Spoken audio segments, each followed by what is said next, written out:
straight to the point. Who wants to start?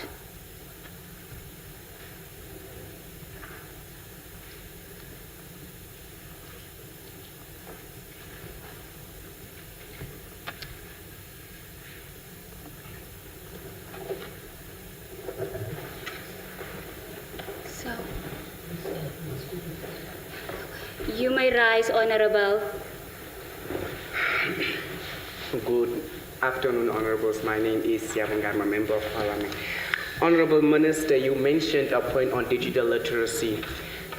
And now my question is, if as schools, and I ask the question with respect, especially coming from the region where I'm coming from, whereby we suffer with infrastructure challenges, how can then a school implement digital literacy, which possibly might be more expensive than basic infrastructure if we even suffer with things such as textbooks and basic infrastructure in schools generally?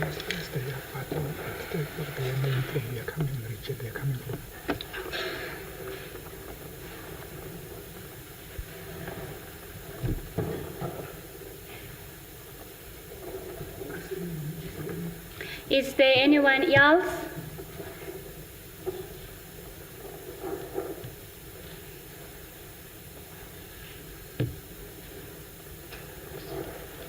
May you please rise? Please state your name and from which region you are. Honorable Speaker, honorable members, my name is Naomi Shapungu from Oshana region. Ma'am, you spoke about climate change and how the world is evolving. So what I wanted to ask is, what is the government doing to ensure that our curriculum or our national education system actually caters for such changes? Because in that 5-year period where the curriculum is being revised, so many changes are happening. So what are the things that the government is doing to ensure that such changes are met? Thank you.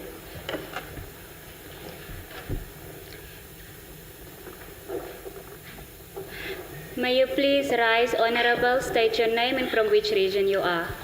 Honorable Speaker, honorable members, my name is Matthew Petres. I am from Kavango West region. Minister, I heard you say about education system. I just want to ask, what is the government doing to combat the failure rate? That's all. Honorable, may you please rise? Good afternoon, honorable members of the Children's Parliament and the Honorable Deputy Minister. My question is, what mechanisms do you plan on developing for the failing rate of the current curriculum? Because we see that this current curriculum hasn't actually been doing anything, because we see that a lot of people have just been failing. So what do you think on doing about the situation that's been currently happening?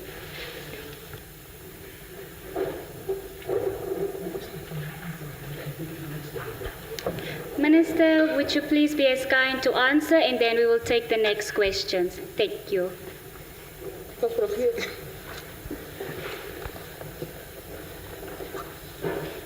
I'm trying to see whether I can. Now I cannot see the others. Okay, if you don't mind, Honorable Speaker, can I come to the podium to see the other people behind me? Honorable members, thank you very much. Please be yourself, relax. This is the only chance I have to engage you and you to engage me, isn't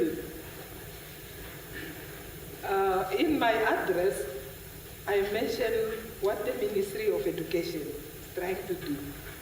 We are looking at equity to address the issue of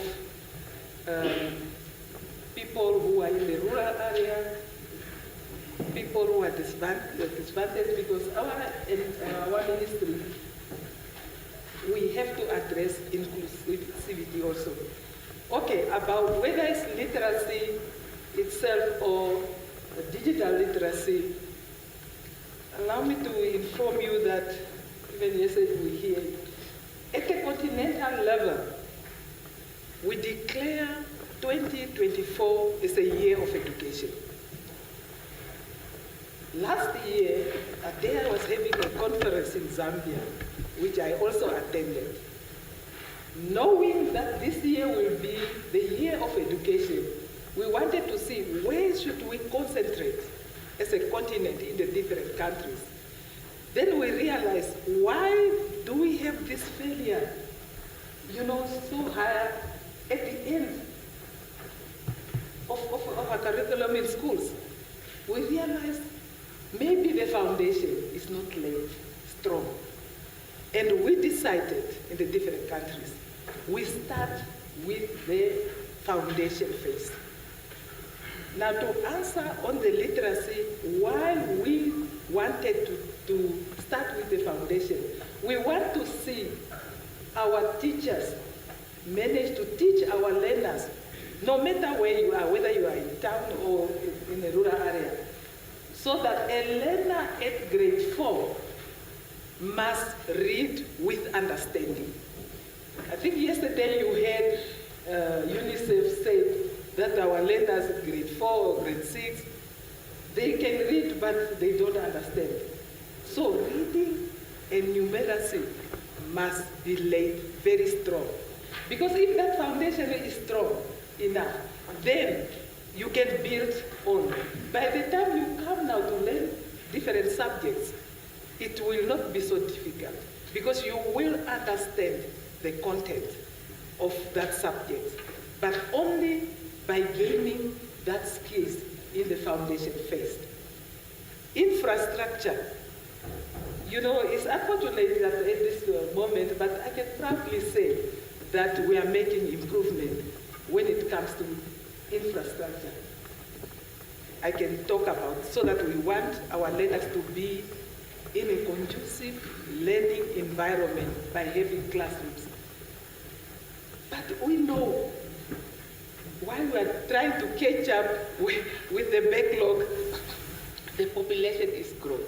We still have learners, in some areas not having conducive, environment.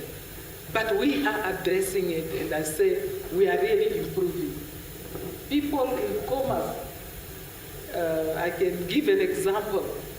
When I came in 2020 to commerce, I was taken to a school in Havana, a secondary school, from grade 8 to 12. There were no single classroom. All these kids were just in debt. When it rains, when the wind comes, it's not the situation you want your teachers and learners to be. But today, you have the best, maybe, school in the country, one of the best schools in the country. I just wanted to bring under your attention that yes, we acknowledge, we still have to address it, the infrastructure, and then the teaching in the literacy. Not only literacy, alphabetic literacy, but currently we are talking about also digital literacy. Climate change.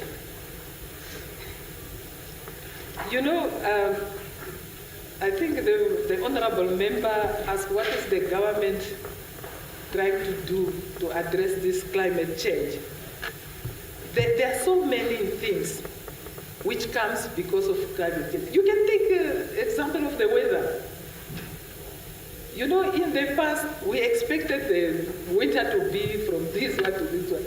But you could see that we try to manage when it's very, very cold. Learners cannot go to school maybe in that, especially the young ones. What we're trying to do is to address whatever comes, which we can't, help ourselves.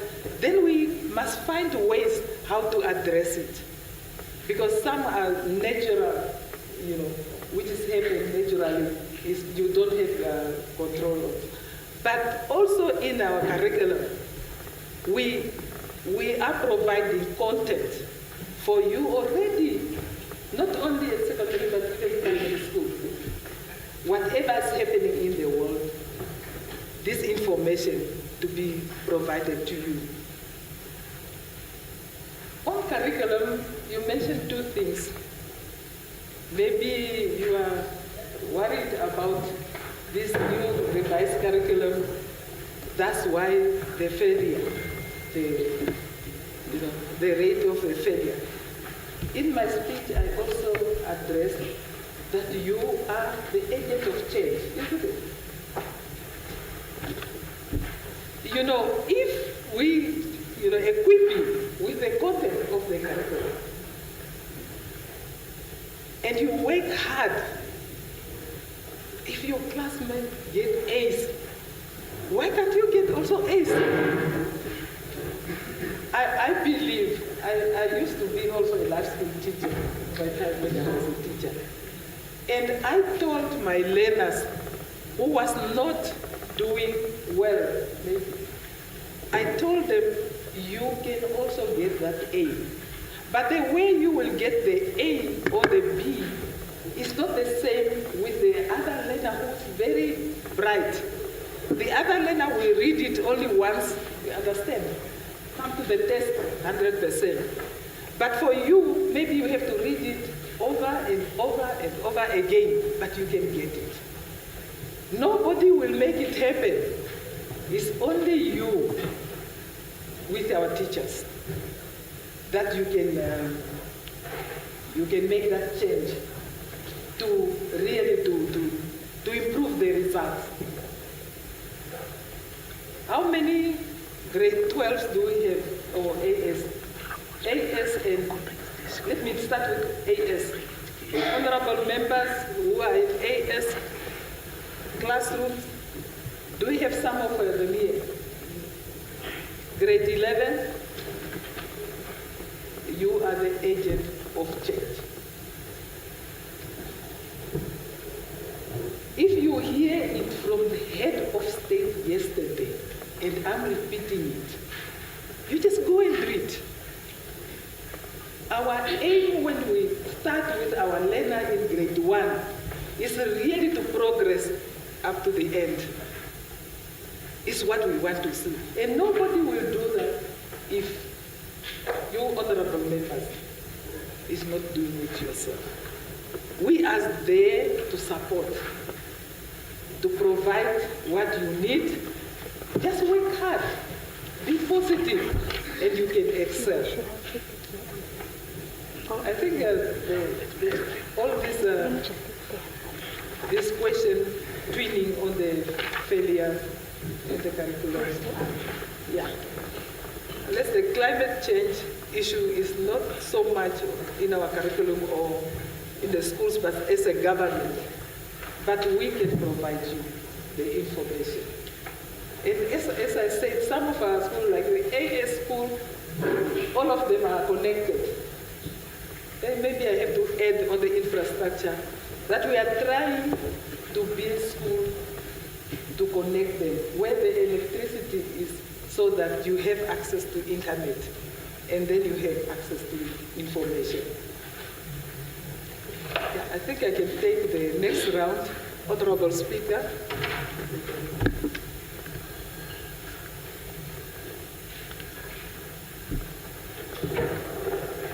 May you please rise, state your name and from which region you are. Thank you, Honorable.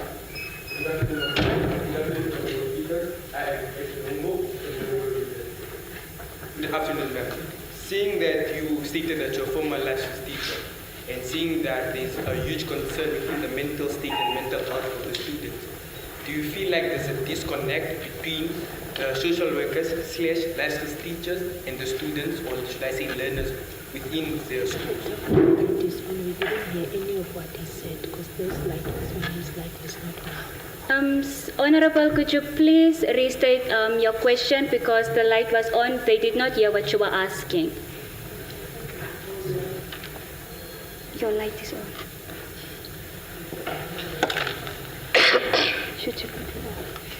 Good afternoon. My name is Nghipondoka from the Omusati region. Honorable Minister, there have been cases of school dropouts. What has been the approach of the ministry on school dropouts? Honorable, could you please restate your question?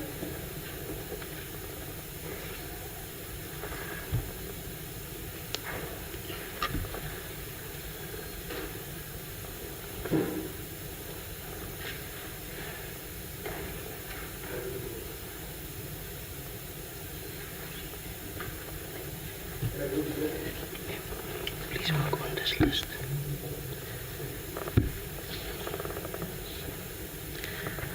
Work on this one. Yeah.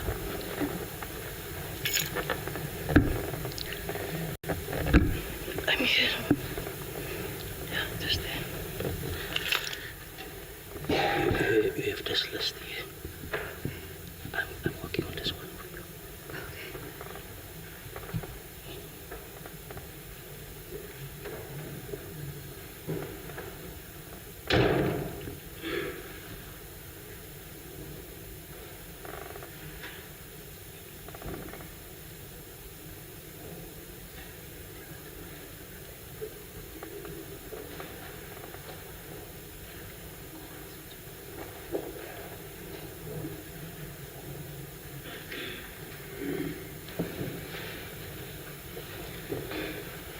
Good afternoon, honorable speakers. Good afternoon, ma'am.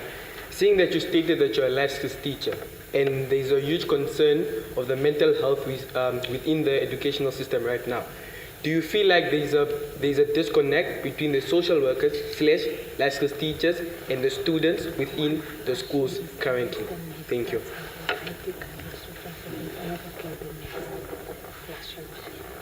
Honorable, could you please write and state your question, your name as well as your region? Thank you.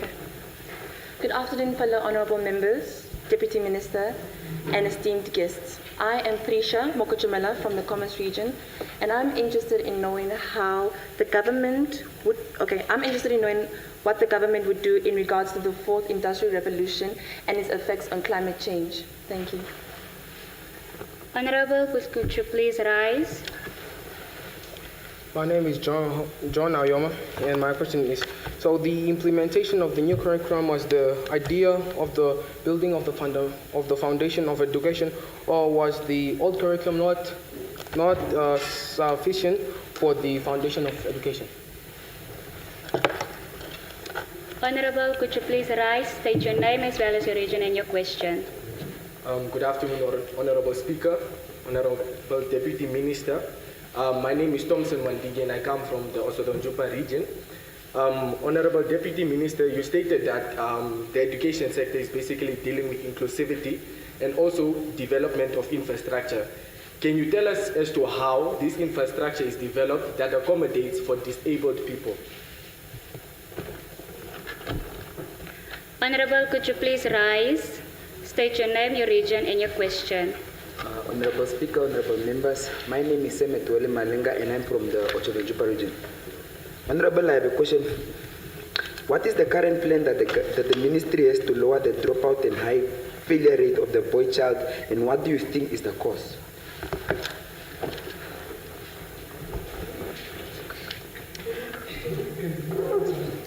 Minister, could you please answer? Thank you.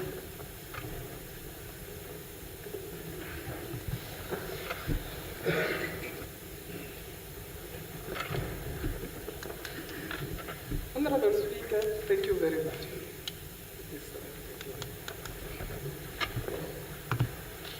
Maybe before I come to the questions, specific questions, this is a good time to inform you what we are trying to do just to improve the education in the country. Education is not only for the Ministry of Education, Arts and Culture. Education is a collective effort. For us, implementing education, we are saying what we are doing through the Act number 3 of 2020.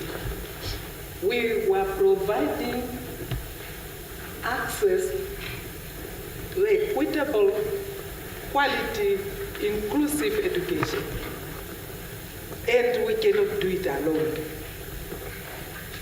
As you mentioned already, teachers, we have to stand on the three legs, which is the learners, the teachers, and the parents.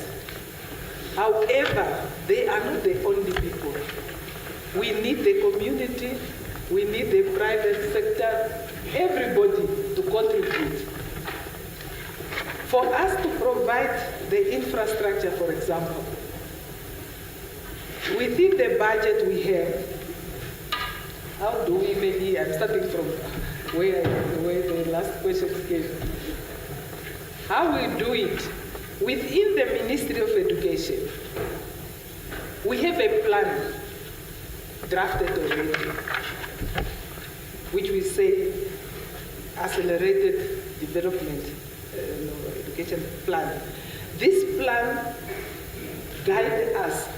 We know how many schools do we have, and through the census we know how, according to the population, how many learners are in which grade, and how many teachers do we need, and then what is the resources we have at hand. By so doing, through that plan, every year you will see us building new classrooms. In some cases, new schools. But we are not doing it alone.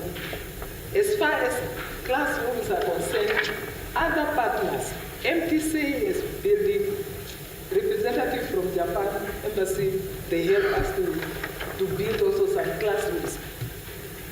Individuals also, they are helping us. By so doing, collectively, we are addressing the issue of infrastructure in our country.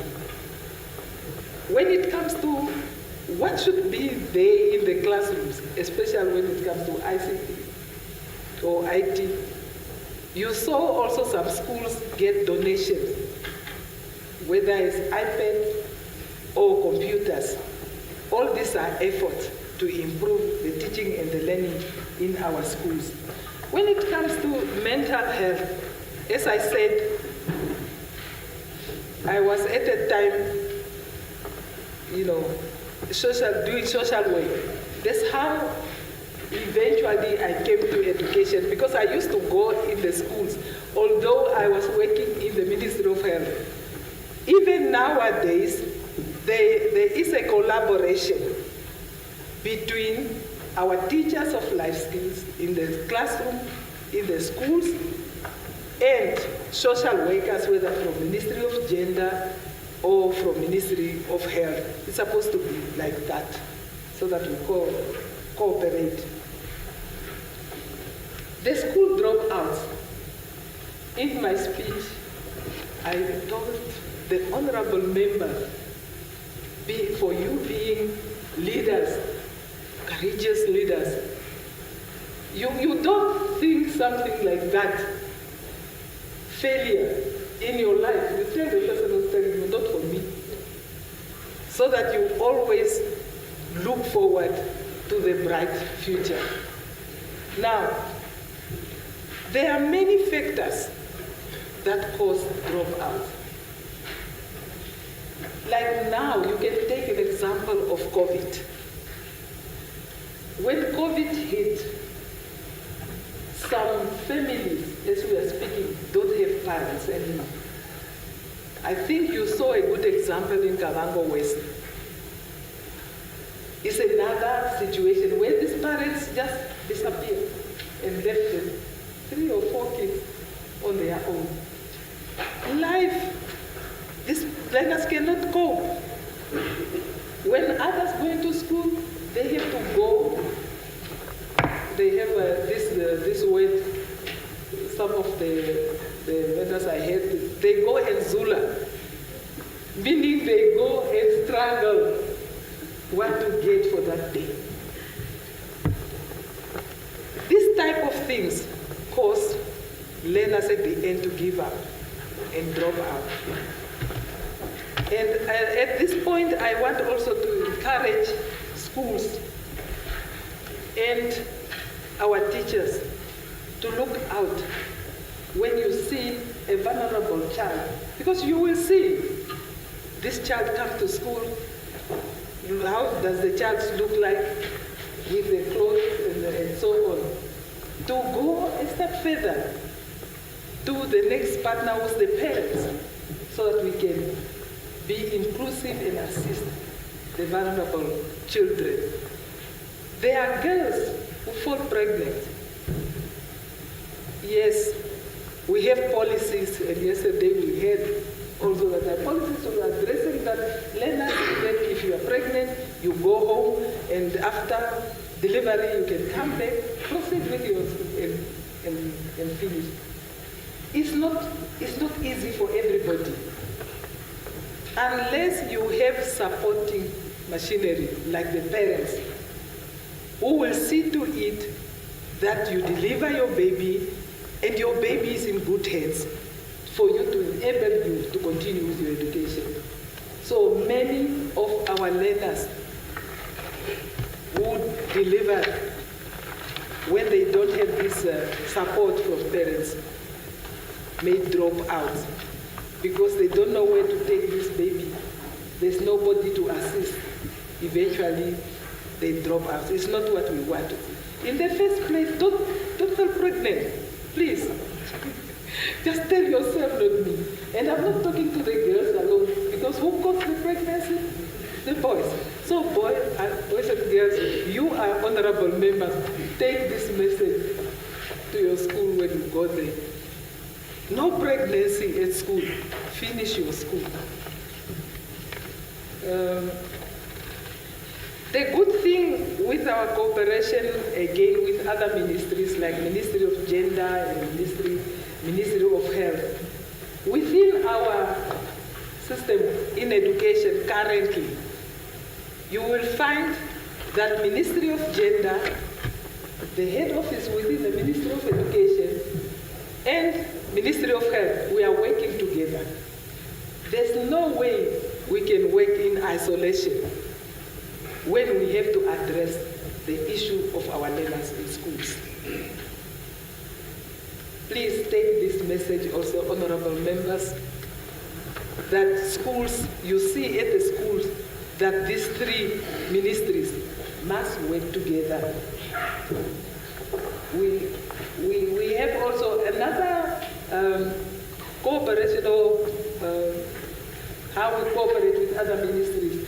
Apart from these three ministries, I saw also we have to an extent of a committee which is permanent there. They have their meetings, they talk to each other, what is going well, where is this one needed. Even Ministry of Youth, Sport, we have a program we call IPES.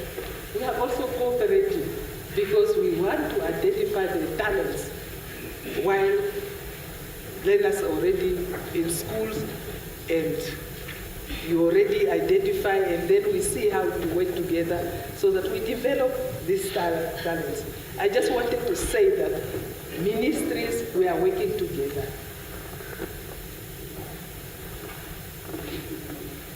Yeah, and the fourth industrial. So I think that this one it's so interesting.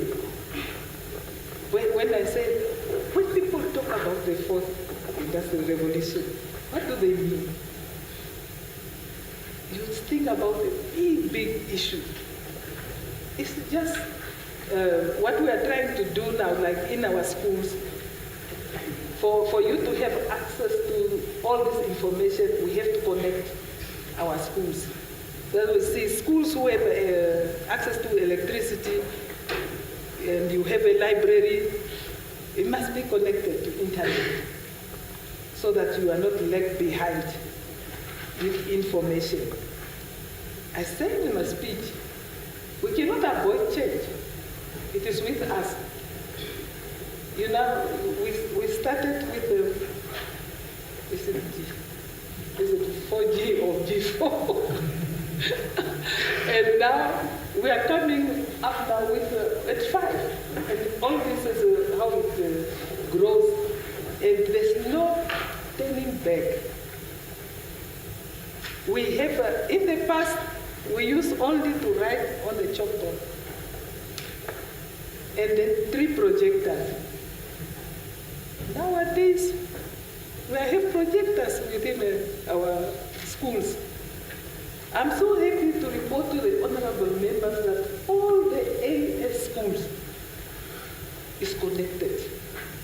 And if we don't have strong teachers at one school, we are not trying to train them, not only teacher to use it, but the learners at school to communicate.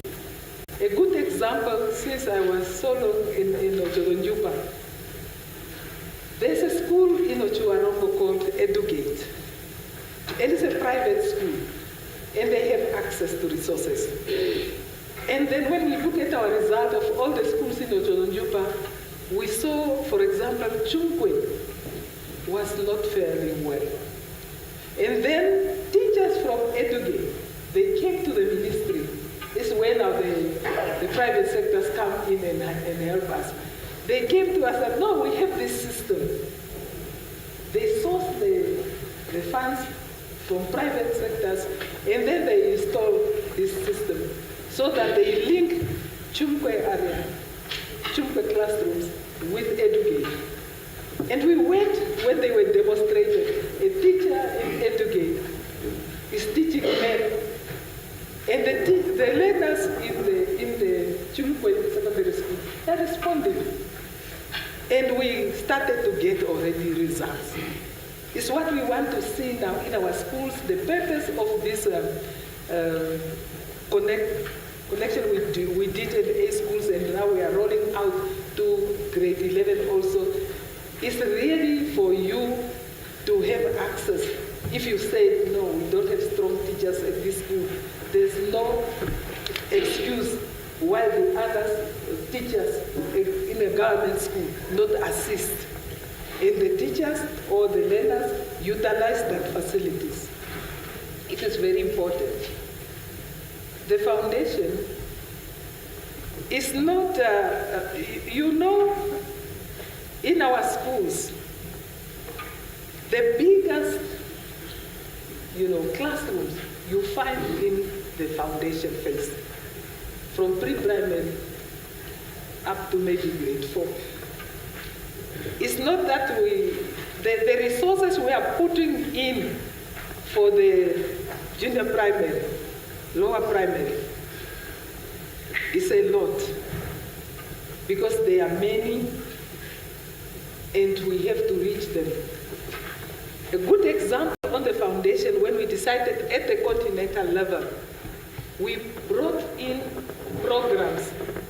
Maybe you will not, the honorable member is not familiar because you are not secondary. That one, in Namibia, we're using Jolly, because for the small ones, you need teachers to know how to teach, through play, so that the learners can catch up very fast. If you go to Zambia, they call their program Catch Up, because we realized after COVID, during COVID, we reached out through online, only few schools. But it is so difficult for you to reach out to a lower primary learner. We try our best through the materials we gave. But the small ones need face-to-face teaching. And you play with them and sing with them, but they are learning something. By the time they finish grade 1, they already can do a small numeracy, and they can also already read. So the foundation is very, very important. Although you see us spend maybe more with this connectivity and so at secondary schools, but we are also trying everything to make that foundation very important. The boy child. University of Namibia did a study, and they gave us the report. As I said, we don't work in isolation. If they do the research at that level of university, and then the result they share with us. And it's when we were told, because we have a lot of programs concentrated on girl education in schools. Then we realized, no. But the boy child, it's like we are leaving the boy behind. Then we started, for us, everything nowadays, boys and girls. If we provide the pets to the learners in schools, we will not forget a boy who doesn't have a roll-on, for example. He must be attended to, or whatever toiletries, so that learners, all of them, are taken care of. And you saw also, honorable members, during graduation, it seems majority is now, I will not say girls, they are ladies, eh? But you find that because we are many, nursing, teaching, there are many, but we still want more girls to enter, the STEM, which is the science field. With this discovery we have, we will need scientists. So they must come from boys and girls from our schools. The cooperation I talk about, maybe to conclude this group, is we had in 2022 a big conference where we invited many people from all the stakeholders. We discussed the whole education, especially the gap after COVID. How should we fill it? How should we help each other? Within that conference, we got 49, I think, recommendations which they came up. And then we have to look into the recommendations and then condense them, and then we share with the other countries also. And when it comes to inclusive education, Namibia is really champion. And then we, as a government, we convinced the government, when it was now at the international level in the UN, it was our late president, may he so rest in eternal peace, Dr. Gengo, who went there for the sake of education and presented. And when they came back, we again look into this. Currently, we have a plan. All these problems identified during that conference for us to source money, and we are determined to address these problems, including the ones we will get from you and what we are getting now, whether the rate failure, which is high, whether the dropouts. I must add from the dropouts, people, from other organizations like FAO, came to help us. You saw gardens. With the school feeding program, we address hungry learners who don't have food so that they concentrate in the classroom. So this other organization is coming and say, okay, fill up with the vegetables or do this and do this.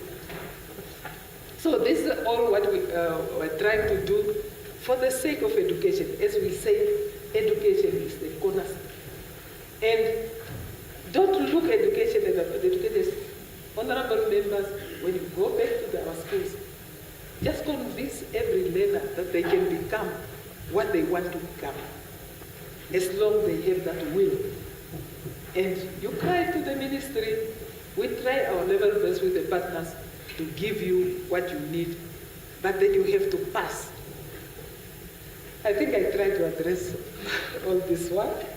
Thank you, Madam. I don't know whether there are still some to make it to the last round.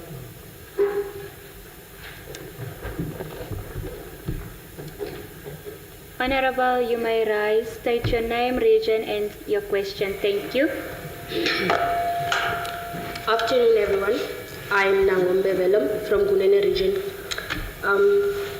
My question is, are there any existing legislatives and policy frameworks sufficient in protecting children whose parents restrict them from going to school? Yes. Thank you. Honorable, may you please rise? State your name, your region, and your question. Thank you, Honorable Speaker. My name is Philippus Raulensha, all the way from Omusati region. Honorable Minister, my question is, you stated about the consideration of the boy child. Is this really being put in practice in all of the 14 regions and the marginalized communities?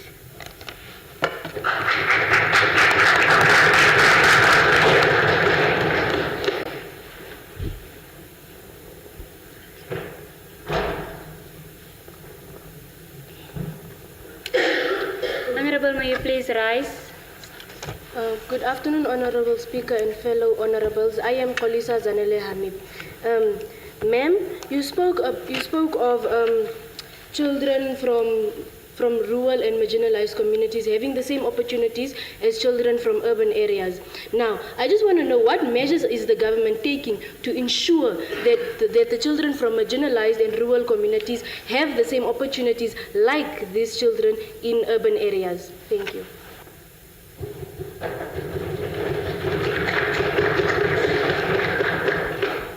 Honorable, may you please rise? Yes, Honorable Minister, Honorable Speaker, Honorable Deputy Speaker, and fellow honorables. You stated something on the topic of resources. My question is, considering the current financial status of our country, when do you believe our dream of complete modernization in the education sector will become a reality?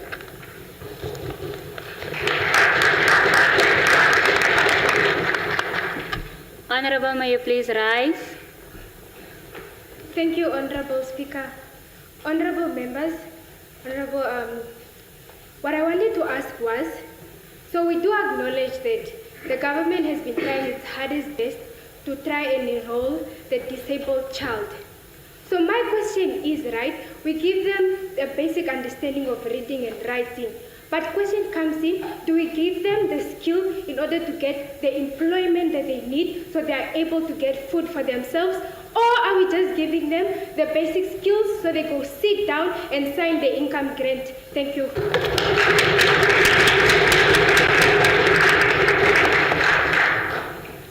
Honorable, may you please rise? Honorable, please at the back. Thank you. Honorable Speaker, Deputy Prime Minister, my name is Samuel Laurinda from the Ohangwena region. Ma'am, I just wanted to know, as you have mentioned that your department is currently improving the infrastructures of the education in the country. Which other part of Namibia, apart from commerce, is being improved?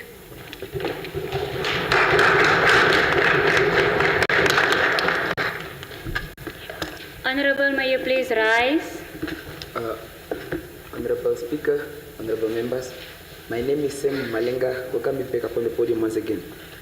Honorable, you say that learners come back to school after delivery and that is a choice. But this depends on the parents due to some cultural ethics that act as barrier to education for the learners. Honorable, what is it that your sector does to get reach of the parents to inform them about the importance of education? Because due to some cultural ethics, I said, some of the parents are not well informed of the importance of education, and that's why they say that if you give birth, it's not really necessary to go back to school. What is it that your sector does to get reach of these people?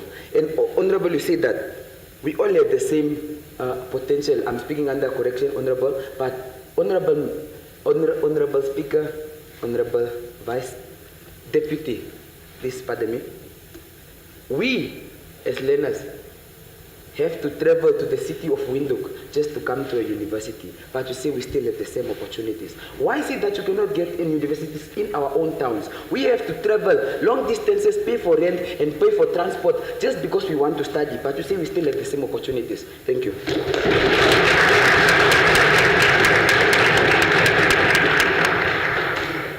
Honorable, may you please rise? Good afternoon, my Honorable Speaker, Honorable Minister. As you said, Honorable Minister, everyone doesn't learn at the same pace.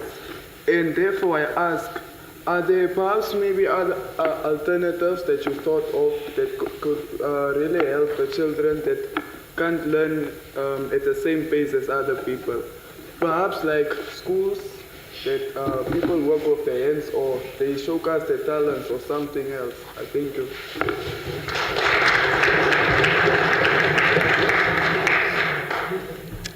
Let us give our Deputy Minister the chance to come answer the questions. And after that, we will take the last questions. Thank you.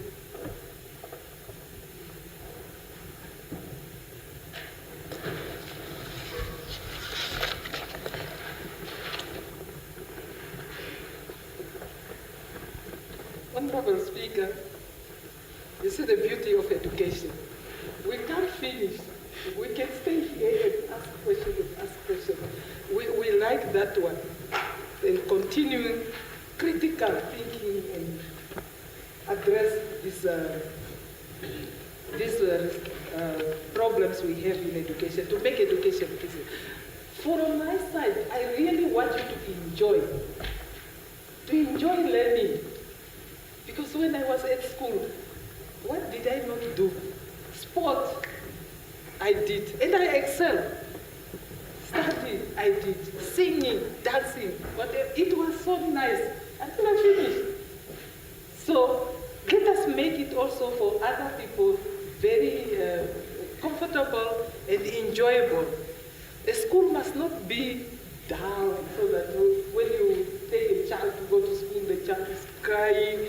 No, they must run. When they hear from school, they must run.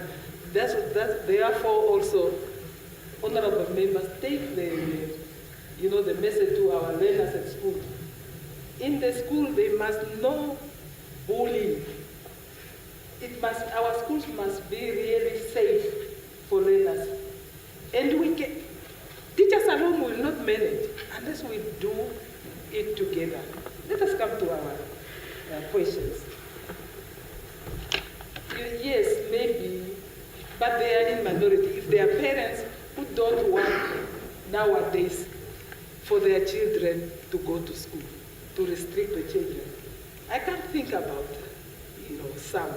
Maybe to restrict children to go and look after cattle, or to restrict children to go and get something for the house. Yes, we don't want to see it because we are operating within the law which passed in Parliament.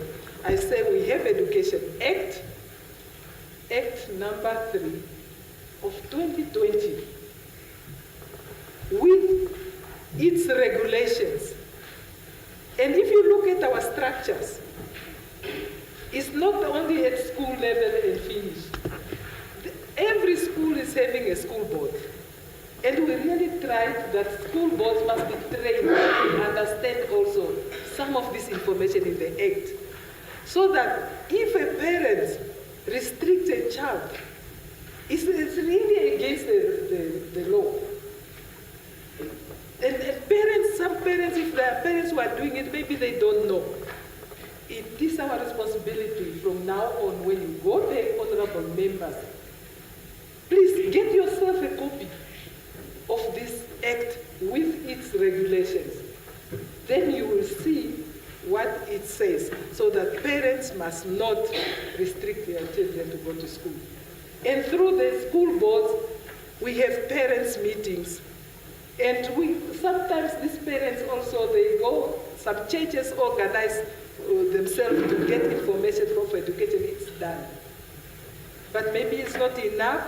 Therefore, we need everybody's support to get the message through that is against the law if there's any of the parents who restrict a child not to go to school.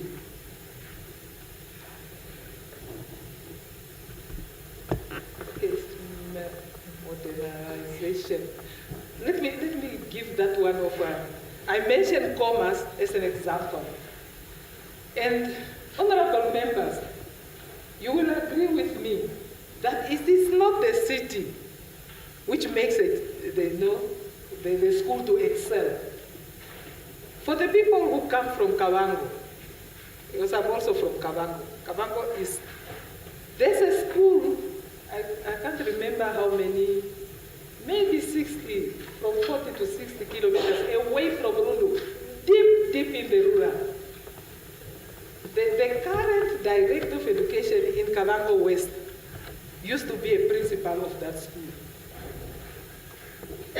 It's called, I think, Maria Netumbo Ribebe Secondary School. That school, for the consecutive years that principal were there, pass rate, it started with grade 10, pass rate 100%, every year 100%. That school is away from everything.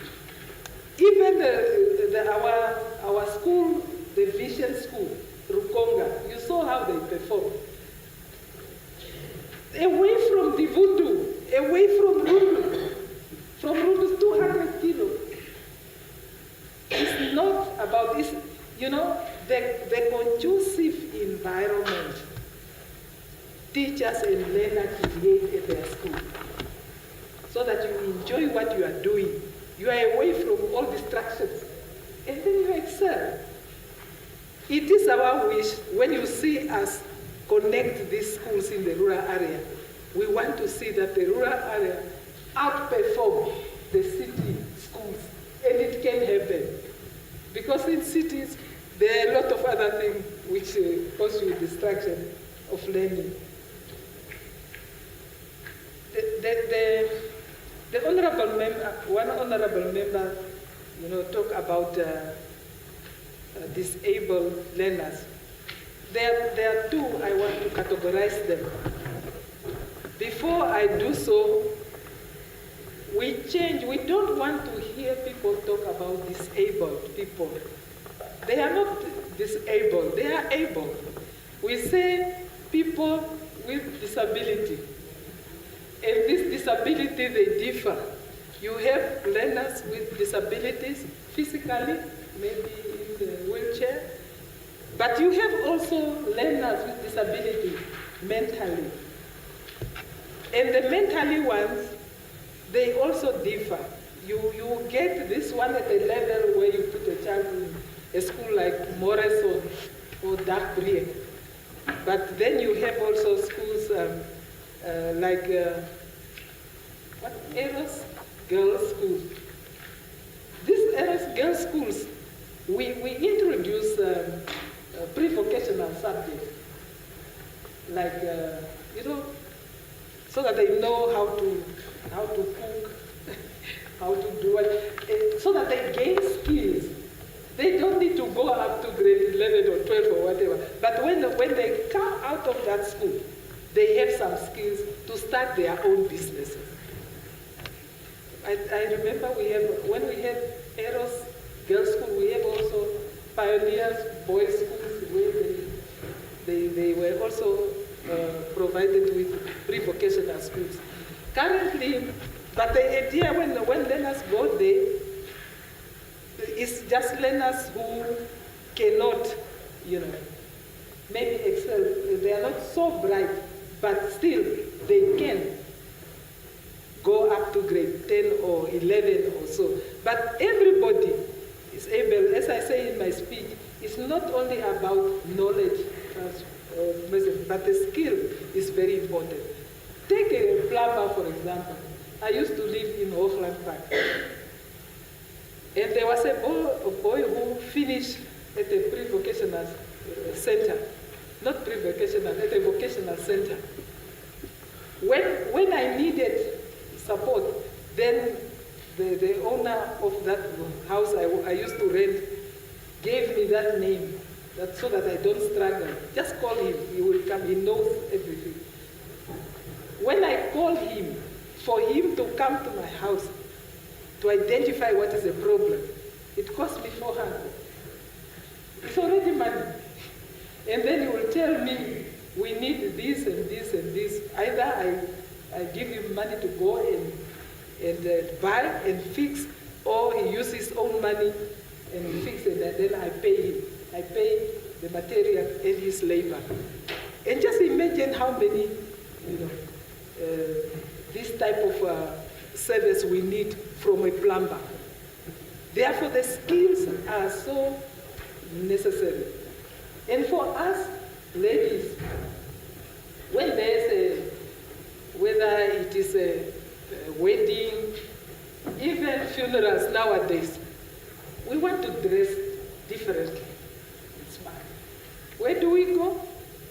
Ladies who knows how to do certain, certain dresses or any shirts.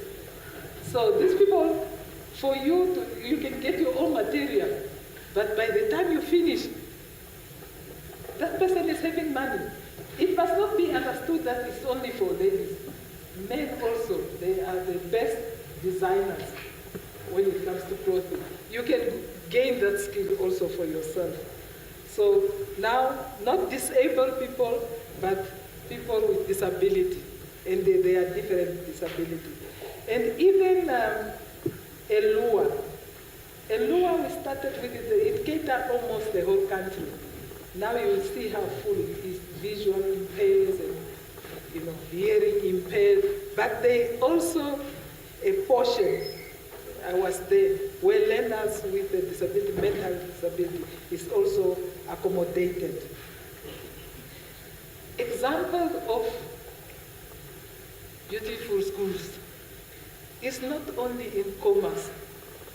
I can mention to you, the people who come from the south, if you were at Farkras, that school is so beautiful, but it's so far from Kietmanshoop, maybe 100 kilos or whatever. It have all the classrooms, it have a hostel, I wish I could have it in my region. Beautiful, but in Farkras. Then, if you go to, is it Oshana? When I'm in the north, especially Oshana and Otapi, when I'm in Otapi, then I know I'm in Omusati. But Oshana, I'm not so quite well. But there's a school, I think it's not Toivo. Is it Toivo? Which we build, I think it's our biggest, it will become our biggest school in the country. It have, if you look at the hall, the dining hall, it's like a multi-purpose. You can utilize it for any. Apart from that hall at the hostel side, you have also another hall at the school side. Then you have this special, whether it's a laboratory, whether it's a library, whether it's a science lab, everything. And then it have a big hostel. And it cater also for the matrons and supervisory teachers. It's not only one side. We are now busy constructing a school in Zambezi, Chumasbel. Within few weeks or months, we will go and inaugurate it. It will be maybe the best school in that area.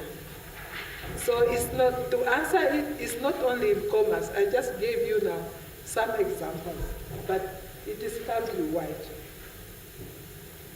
Universities, are you sure, honorable member, that everybody must travel from the other regions to access tertiary education in Winju? I don't think so. That is the government through the Ministry of Higher Education thought it was. Just imagine if everybody by now could travel to access education in Winju, in commerce. Think about accommodation. And if you see how students struggle to get accommodation, far, far away from the university, and they have to walk, it's very dangerous. Therefore, that one is now, is it Oshana, the universities in there's one in Oshakati, there's one in Ongwediva. Ongwediva is the Ohangwena. And then we have that engineer university. It's 1, 2, 3 in the north. And for education, really, you'll get it everywhere. If you go to Rundu, in Rundu there's a UNAM campus. In Kurenkuru there's IUM campus. If you go to Southwell, there's also one campus. If you go to Katima, there's also one campus. Because the government thought it wise, as the population grows, some courses you can do it at the regional level. Yes, you will find some courses maybe, which is not on higher demand, where you need to come to NAS, etc. But for the general like education, you don't need to. Unless you come for a specific level at that one. The students are fighting also, for example, maybe in Rundu campus, some courses are not provided, maybe to provide it in the future. And then you see higher education is also establishing vocational training centers. In Rundu is a big one. In Zambezi is a big one also. We are really busy with Nkurekuru. So there's one in Kuneni, I think in Korikas area. This is what the government trying to do. What was the one on pregnancy again? The parents, vocational. I think within that, which one did I not answer? But within what I answered, you can you can have some information. Honorable members will take with you and share this information with our learners in the schools and make the schools conducive learning and teaching environment. Thank you, Honorable Speaker. I told you we can be here until midnight. Education doesn't... The last round, something that is accurate. Last round. So how many questions? Maybe 5 questions for the last round. So for the last round, we will only be taking 5 questions. Honorable, may you please rise, state your name. Especially for those who did not get an opportunity to ask a question, please stay. Thank you, Honorable Speaker. And so I have a question for Honorable Deputy Minister. So our current government schools' highest standards is AS level. So, I mean, most international higher institutions are willing to accept A-level students, and A-level is grade 13. So why is the government not also including A-levels in our public schools? I thank you.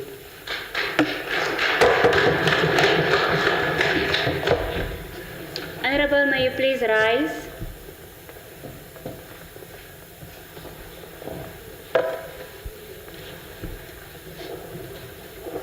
Honorable, may you please rise.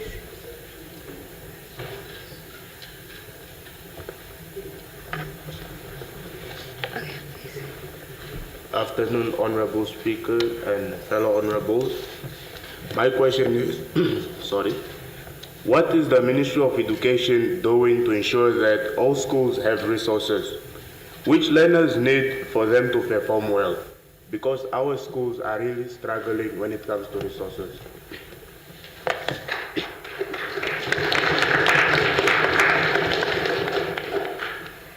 Honorable, may you please rise. Thank you, Honorable Speaker.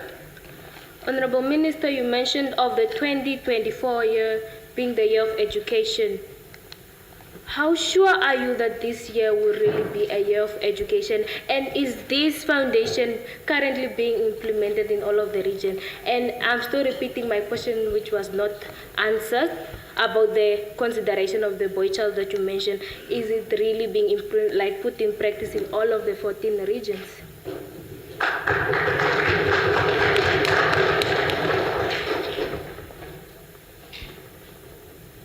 Honorable, may you please rise. Thank you very much, Honorable Speaker, for the floor.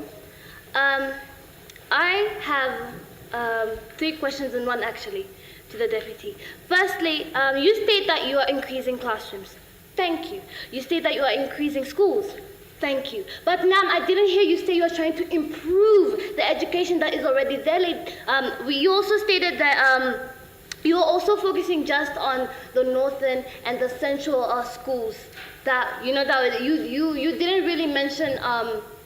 You didn't really mention the universities that are there. And to support my honorable speaker, ma'am, universities may be there in regions, but they're not improved, ma'am.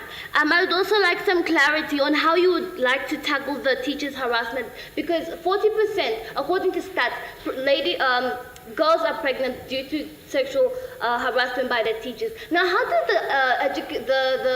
the sector actually try to tackle this? I would also like to ask the male dropouts. Male dropouts is due to substances. Now, what is the education sector trying to do to tackle this problem as well? I think that's all. Thank you.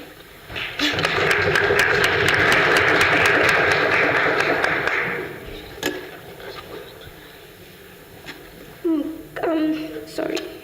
Good afternoon, fellow honorables. My name is Moronga Rose Mangare. I am from the Kavango West region. I actually have a question. Miss, you said that you have stated that there must be no bullying in schools.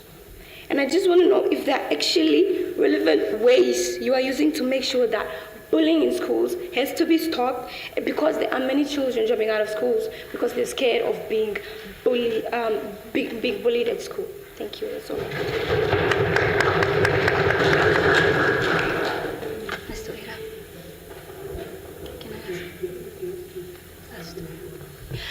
Honorable, you may rise, please. Thank you. Good afternoon, House at Large. My name is Montero Jacob from the Kavango East region. Ma'am, you stated that for a school to perform highly or to achieve their goals, all they need is to enjoy the teaching and learning process or the teaching and learning system. And you have even given us an example of Rukonga Vision, a school in rural area, but it is performing high. And you stated that if a school in rural areas are performing good, then in the cities they can also do good. But ma'am, the thing here is that Rukonga Vision is a school that caters for their learners, and there are schools in the cities or in towns that is not catering for their learners. These learners are not having resources. So what I wanted to highlight from there is that for one to perform, you need to have the resources in order for you to understand whatever you are being taught.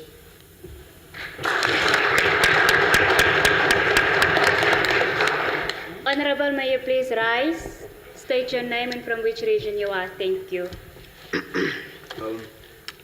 Going forward, okay. Panu, okay. So, Honorable Deputy Minister of Education, my question is, to bring to your focus that I do science, and you do things like biology and chemistry, of which you actually have to have these things of you have to do experiments. I just want to ask, what are the experiments doing in the textbooks if we do not do them in laboratories? I'll just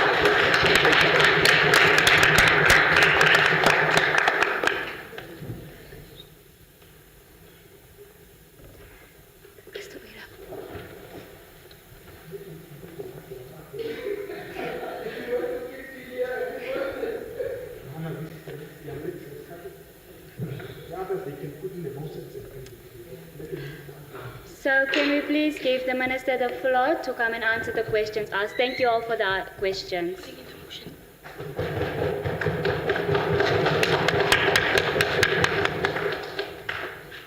Honorable Speaker, honorable members, I say with education you don't finish. You can even get our contact, so that you can, in the future, if there's still something you want to know, we will be able, through our regional officers, to provide you with the information. The public schools, did I hear that we don't have AS in public schools? Oh, A level, like Sanpo. Okay. The effort the ministry was trying to introduce AS, the purpose is practice, we are aiming to that. But we are not there yet. It's almost there, but we are not there yet. If you, honorable members, if we agree that you are agent of change, you commit yourself that nothing prevents you to finish even AS. But still the people we have in AS compare what we have in grade 11. We have a lot of learners in grade 11 compared to AS level. Why can't we just commit ourselves to pass and pass well? You have to make it happen. For us alone, we will not get there. But that is the aim when we introduce AS, because the old grade 12 is what is at grade 11 currently. Now, okay, take that message. Let us pass and pass well, pass convincingly. Resources. This week, on Sunday morning, we lost our former Minister of Education, Honorable Katrina Imaro. May her soul rest in peace. In her time, he introduced a program we called FANCY. Now that FANCY is really Friends of Education. Even our current minister started last year to meet all these sectors, private sectors and private people, together and say, you know, they are the ones, after the learners went to university, graduated, they were the one appointed them in their, companies. Why can't they have education? To give us money, to build schools. If a mine, for example, Rosing, for this in the earlier years, they built Concordia, a school, and they decided only learners at this level can come to that school. Rukonga, it was the ministry idea. We realized that the community, not every parent can afford to send a child to a school like St. Paul or we took high school. We took high school is a public school. It's, at least some can afford. But all the private schools is so exorbitant amount they ask. You can go to St. Boniface, St. George's. It's just too expensive for ordinary, parents to afford that. Then we decided we are building a school. It's a government school, but only that school must accommodate only disadvantaged learners. Regions must help us to identify these learners in the whether it's in the rural or that, but it must be a child from disadvantaged family, and that child must be very bright. You can see this child is so bright. Then we decided, the first year we took, every region brought 5. On the expenses of the government, we transported them, we gave them all the resources. So the Rukonga is an idea of the government to provide learners who can excel, but they must come from very disadvantaged people. But people, now and then you will see other people, bringing their kids, even if they can afford to other schools. But that was the idea. So that the state can carry them. And the parents who can afford can send their children to private school where they can afford, and so that these kids can excel also.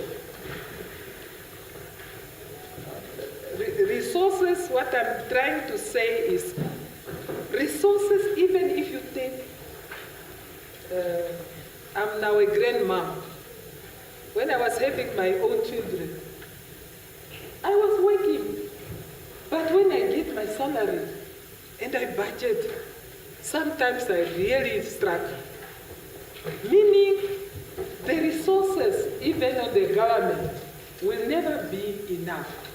That's why you see us now having this program of fencing, bringing other people to assist. But the basic resources, you know that foundation I talk about, you will not find what luxury, teaching aids they are using. No. We visited some schools in Zambia to see what resources are they using. You know, they have resources like stones. When they used to use it with the letters, how to teach them how to count, and all this one. You see, it's made by the teachers themselves, but get the basics correct. Resources is not fancy classrooms, but if the learner and the teacher work together and meet what the content of that subject is, they can excel even in the rural area. I just wanted to bring under the honorable members that resources will be never the same enough. I'm happy honorable member was appreciating what we did correct, and we are going still to provide within the limit of the resources we have. The improvement, I can only repeat the same thing. Don't wait change come from somewhere else. Change are within the learners themselves. Take this message. We can support wherever we do, but the one who will make a difference is the learner with the support of the teacher. Even when it comes, why should we have nowadays bullying in the school? Alcohol abuse, all these substances we are using in school. Why? We know about the peer pressure and all these type of things, but you know for sure nobody, came out excelling in schools if you are doing these things. What is happening in schools? Even if you know these learners who are bullying the others, you'll never report this person. We need to report sexual harassment. When I was in the management, as a deputy director by then, we used to discipline teachers. And if a teacher touch a learner, especially girls, they don't need to go to an extent of sexual harassment. Even just to target learners to come and clean the teacher's, house or whatever. We didn't allow it. But also as a ministry, we will not see, but you will see, isn't it? Because we are not there, but you are there. Report. I told you we have an act in place with its regulation. It says exactly what will happen. The person will go for hearing, and the outcome of that hearing will determine. Don't allow anything to disturb the learning and the teaching environment in the school, especially your safety. Please.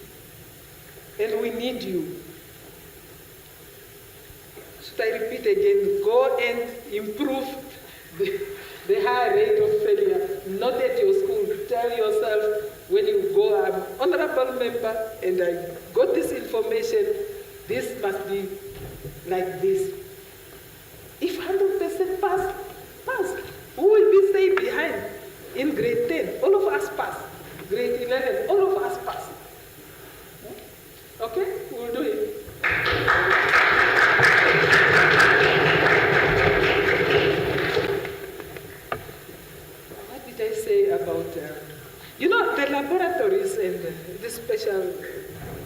classes in the schools, the science and all this. It is there. I mentioned a school. It's only that I'm not good at names. I think Andipa Toivo ya Toivo. You have such a school. Is it in Oshana or? Yeah, that one. I saw the classrooms, how many different classrooms do we have? Whether it's a computer lab or science lab, they are there. And we were in, that one I can't even remember the name, but deep in the rural area in Kunene. Big school with a hostel. And when I was there, I was told we are waiting for this and this to be installed in this classroom and this classroom and this classroom. So the government is really trying its best. Within that resources we have, we are providing, and we will continue to provide.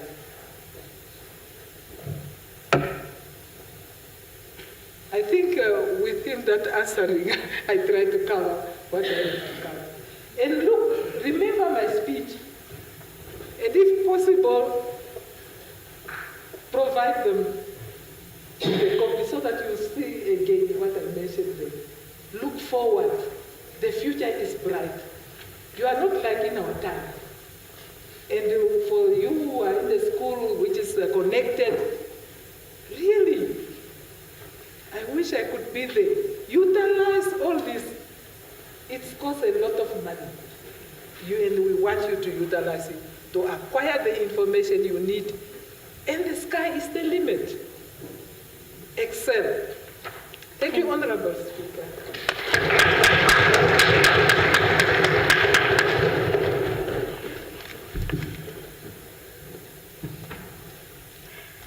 Thank you very much, Honorable Deputy Minister, for taking out time from your busy schedule to engage with the members of the 6th session of the Children's Parliament.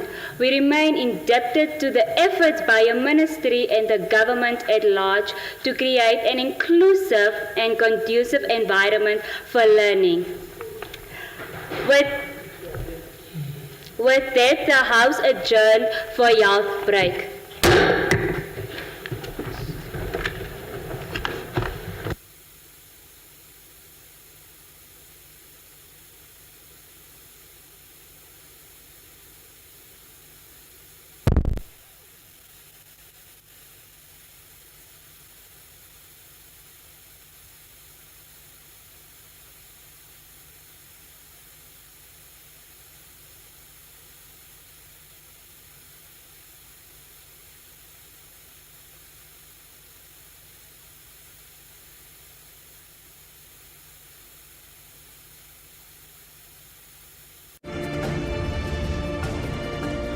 This is NBC One.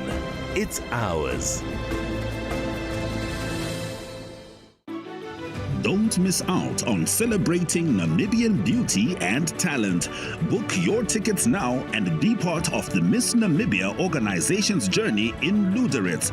The crowning ceremony will take place on the 19th and 20th of July 2024.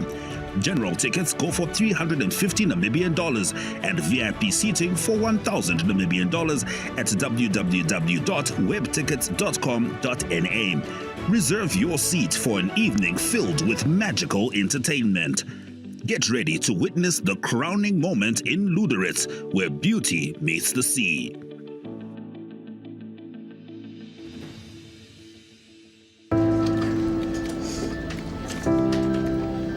Are you ready to take your event to new heights? Look no further than the Namibian Broadcasting Corporation, your partner in success. Attention all trade fair and expo organizers. All trade fair and expo organizers partner up with the NBC and reach thousands of potential attendees. With our wide viewership and trusted reputation, your event will get the attention it deserves. Our team will work closely with you to create personalized advertising solutions that fit your needs and budget. Don't miss out on this opportunity to showcase your event to a wider audience and drive success. Contact the Namibian Broadcasting Corporation today and let's make your trade fair and expo event unforgettable. Call us on 061-291-3125 or visit us at www.nbc.na for more information. NBC, it's ours. Now, recently, Namibia joined the rest of the world in commemorating World Oceans Day. It's an annual commemoration where we appreciate the conservation efforts that have been made to keep our oceans healthy. Ocean essentially regulates the planet as such, but then the challenge here is that the ocean is also facing threats from our side. Communities living next to coastlines, sea level rises, and that's going to then have an impact on all of them. The impacts of an unhealthy ocean can sometimes only be seen in the long run.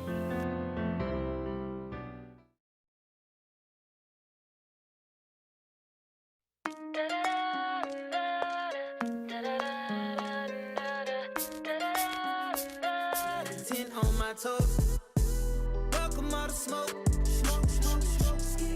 Mama pray for me so I won't. What's up, squad? Guess it's coming back to you live and direct on your screens.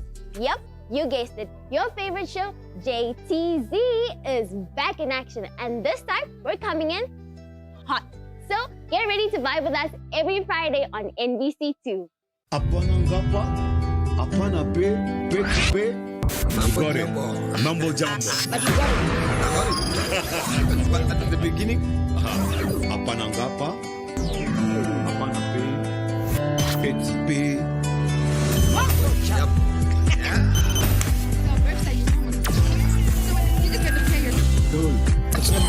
You will not get old. Yeah. In the same. Now that we found love, heavy D and the boys. Just look into that box, imagine whatever it is. If it's a mirror, it's a reflection of what you can see. Mine out there.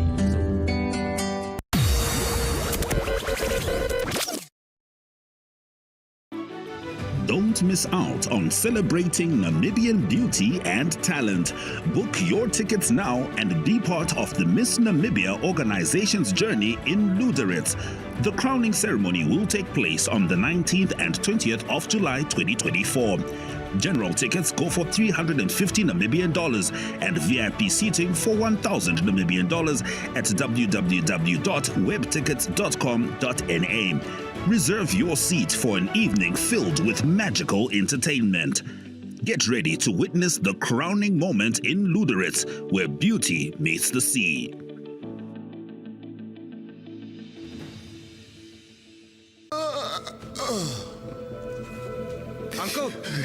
Uncle, word wakker asseblief.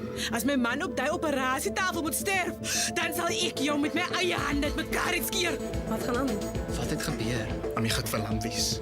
Wat? Moenie vir my lieg nie, Akief, moenie vir my lieg nie. Kom ons gesels in my kantoor. Is Uncle okay? Asof julle regtig omgee. Julle sit net hier en friet. Ek wonder wat hy gedoen het dat die polisie ons sommer by die skool kom haal. Moenie die subject change nie. Ek het nie iemand hospitaal toe gestuur nie. Seun. Jy beter jou woorde baie mooi kies. Wag. Jy's ongeskaap.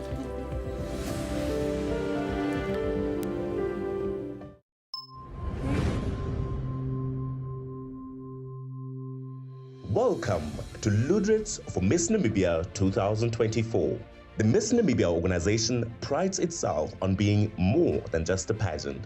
When Miss Namibia comes to your town, your region, we promote tourism, stimulate local economy, and make a positive impact on communities. This year, Luderitz will be the proud host of the Miss Namibia 2024 pageant, where 10 of the most beautiful, captivating, elegant, and intelligent women in the country will compete for the crown of Miss Teen Namibia and Miss Namibia 2024.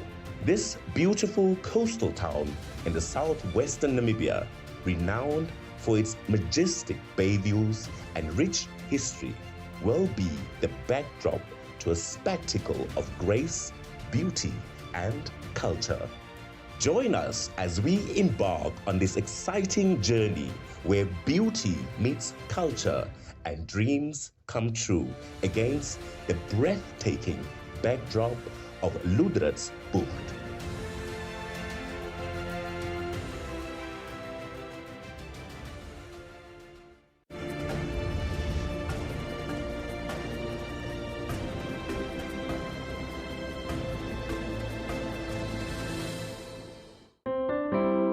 Now, recently, Namibia joined the rest of the world in commemorating World Oceans Day. It's an annual commemoration where we appreciate the conservation efforts that have been made to keep our oceans healthy. Ocean essentially regulates the planet as such, but then the challenge here is that the ocean is also facing threats from our side. Communities living next to coastlines, sea level rises, and that's going to then have an impact on all of them. The impacts of an unhealthy ocean can sometimes only be seen in the long run.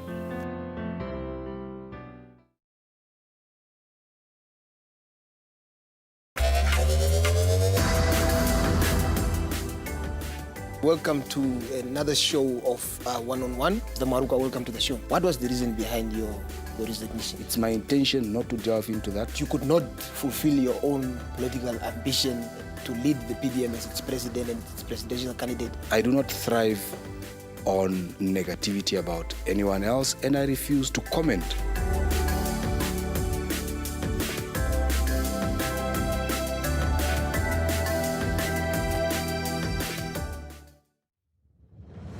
The Namibian Broadcasting Corporation and the Miss Namibia organization proudly congratulates Miss Universe Namibia 2023 Jamila Ntwiras and Miss Teen International 2024 second runner-up Oriana Ribeiro for their outstanding achievements in showcasing Namibia to the world. We invite all Namibians to join us in celebrating this moment of pride. The NBC would also like to encourage all Namibian corporations to join us in our mission to empower the young Namibian woman and be part of a journey that transforms lives by sponsoring the Miss Namibia organization. Your contribution can make a profound impact on empowering the Namibian girl child and creating a brighter, more empowered future through beauty with a purpose. For more information, contact us at info@missnamibia.org. Miss Namibia Organization, beauty with a purpose.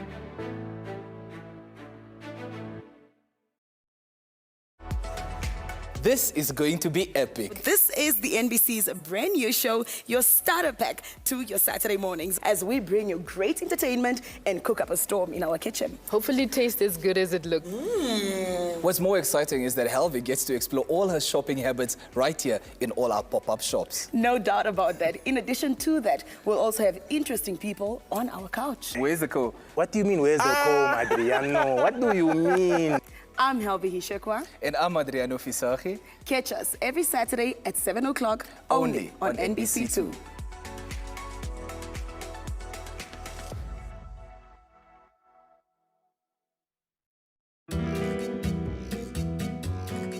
Lekker om by die huis te wees. Wat nou?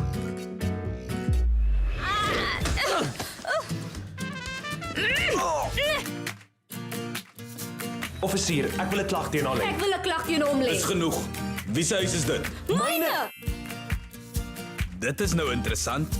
50% van die huis behoort aan u, meneer, en 50% aan u. Die huis is myne. Kom ons gaan pak jou goed. In jou drome. Ek sal baklei as ek moet. Ek sal die hele nag waghou. Ek is gereed vir oorlog. Die malman trek by my in en hy is my bestuurder by die werk. Hi? Logits.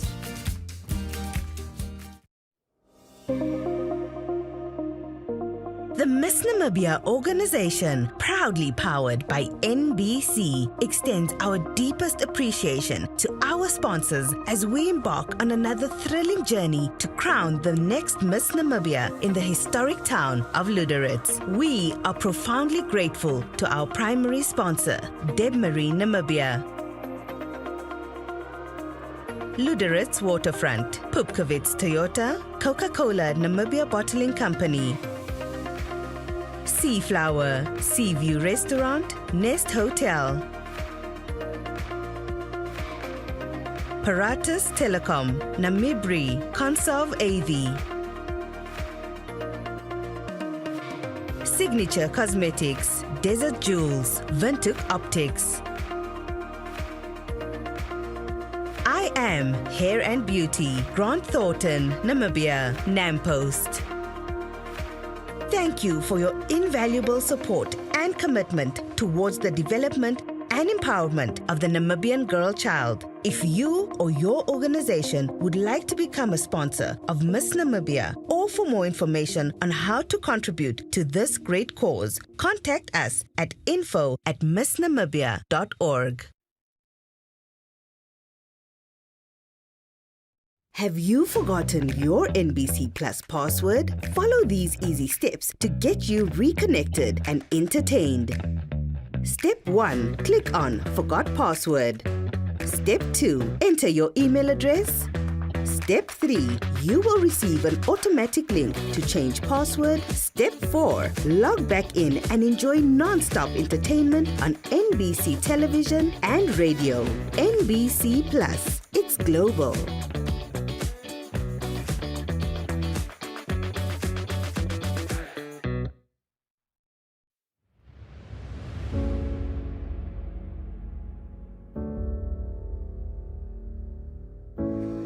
Miss Namibia's top 3 beauty queens recently boarded the MV Benguela Gem, the world's largest diamond recovery vessel. It contributes roughly $3 billion a year to the Namibian economy.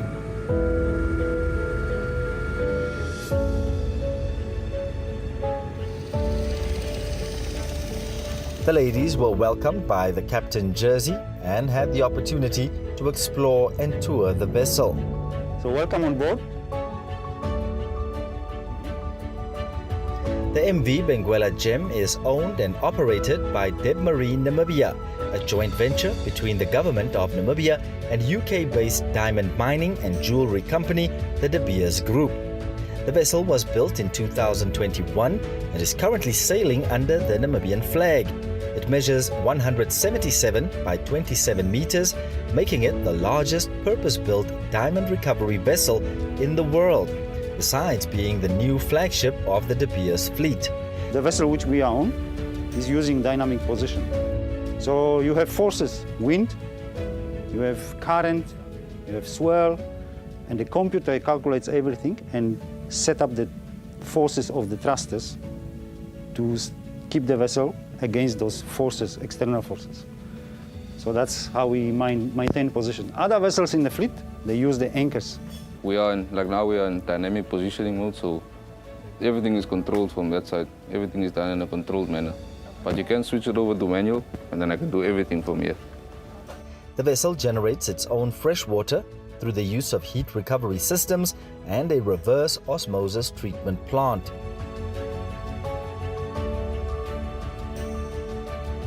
So here we are all in one. We also do the air conditioning supply to the vessels.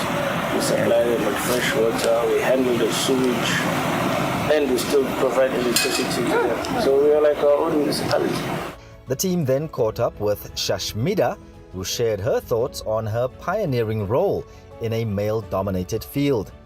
I would encourage all young females out there to participate in or look into the industry, as there is vast careers that you can choose from. It just doesn't end with marine navigation. There is marine engineering, there is being a ship's surveyor, there is being a cargo surveyor, there is being a ship's agent. It is vast. The ladies could not contain their excitement during their journey on the ship. So many hard-working, talented women are right here on site, working extremely hard, and it's very inspirational. It is such an honor and a privilege for me to be on the only diamond recovery vessel in the world. Did you know Debmarine contributes the most to the fiscus? So Namibian economy is mostly contributed by the mining sector, and Debmarine tops it all. So that's why we are so happy to be associated with Debmarine. The crew members, being at sea for months on end, were elated when they got the opportunity to take fan pictures with the Namibian beauty queens.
Welcome to another show of One-on-One. The Maruka, welcome to the show. What was the reason behind your resignation? It's my intention not to delve into that. You could not fulfill your own political ambition to lead the PDM as its president and its presidential candidate. I do not thrive on negativity about anyone else, and I refuse to comment.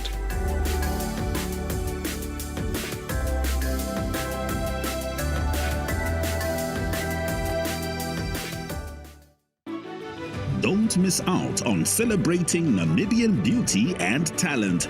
Book your tickets now and be part of the Miss Namibia organization's journey in Luderitz. The crowning ceremony will take place on the 19th and 20th of July 2024.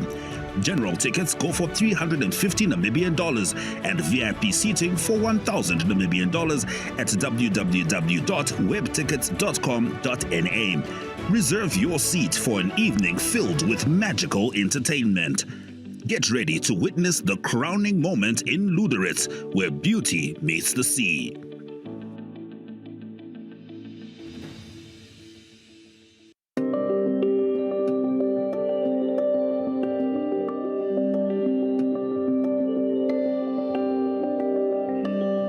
The Ohangwena region is one of the most populated regions in the country and has the highest density of 21 persons per square kilometer.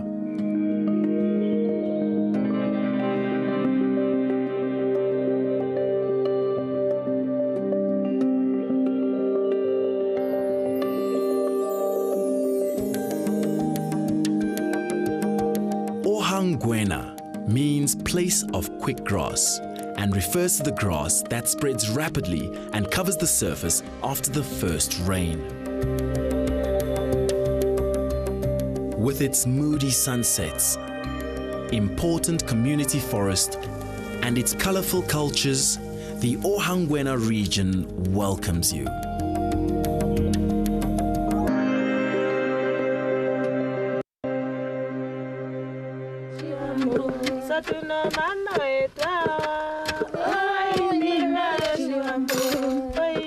Pounding the mahangu, also known as pearl millet, is an activity visitors can participate in when visiting the Ongula traditional village and lodge.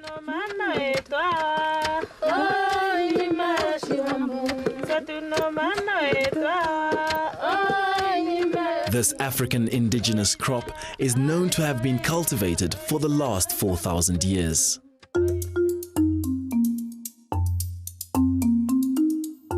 The Ovambo are renowned basket makers.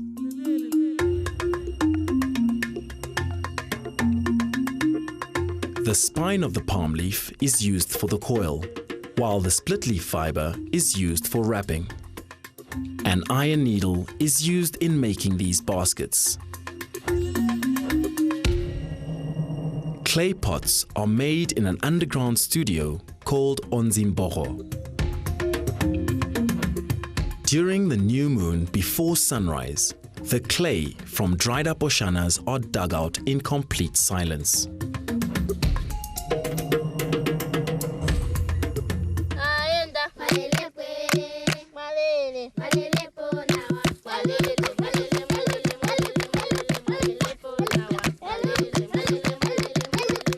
This colorful dance displays gratitude and celebrates the various gifts of a good harvest in these mahangu fields.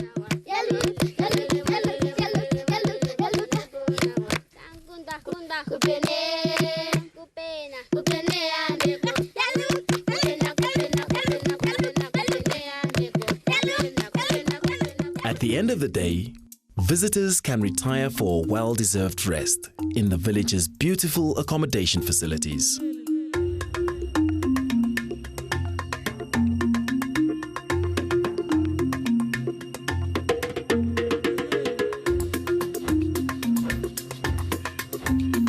The word Oshikango means single pan.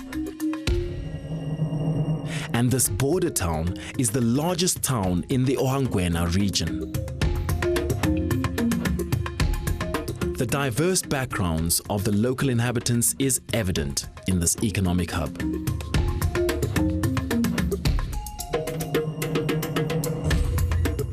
accommodation facilities on budget is readily available.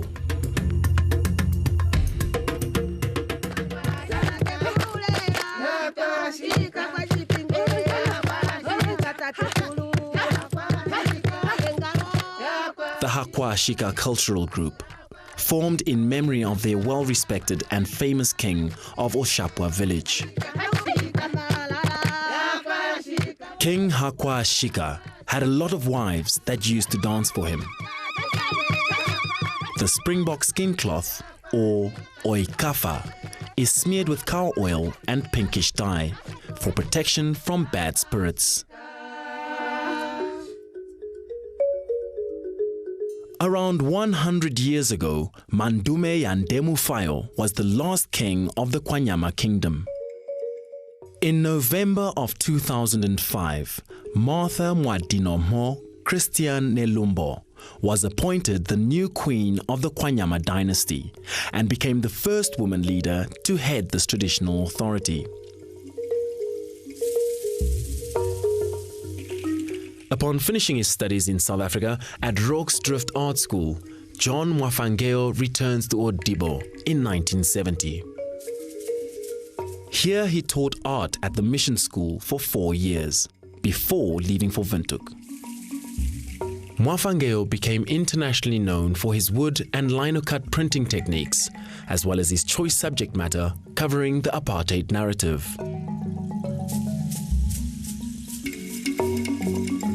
The Enana Memorial Shrine was constructed after human remains were found a few meters from this site in 2005.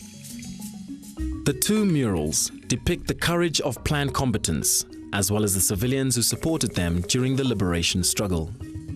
The prominent female soldier symbolizes victory, independence, and all of Namibia's national achievements. Oipotongo Yanamene Cultural Group is named after the trails left by elephants.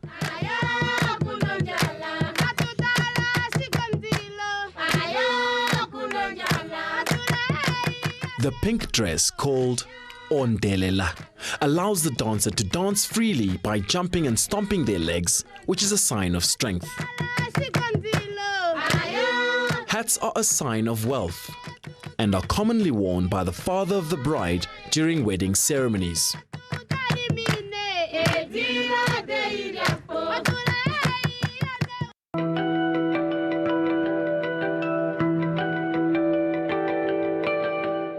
One distinctive character of this region are the fields of Mahangu.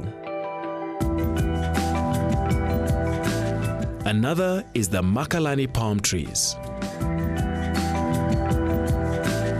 Daily life is shaped around what transpires in these fields during different seasons.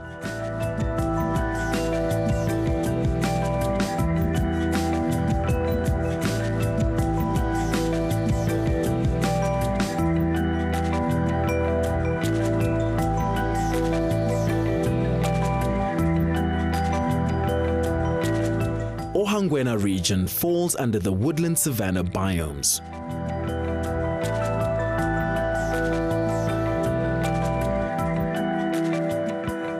Various woodland tree species color the flat landscapes of white, powdery dust.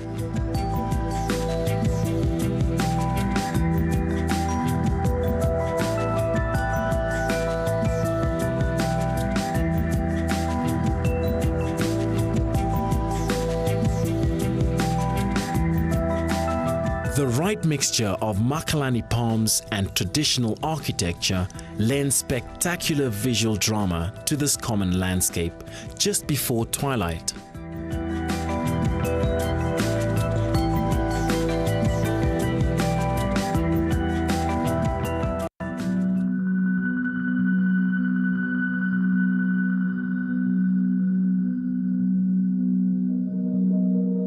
The mango family of trees, including the marula, is composed of subshrubs, shrubs and trees, and is also commonly planted in gardens for shade.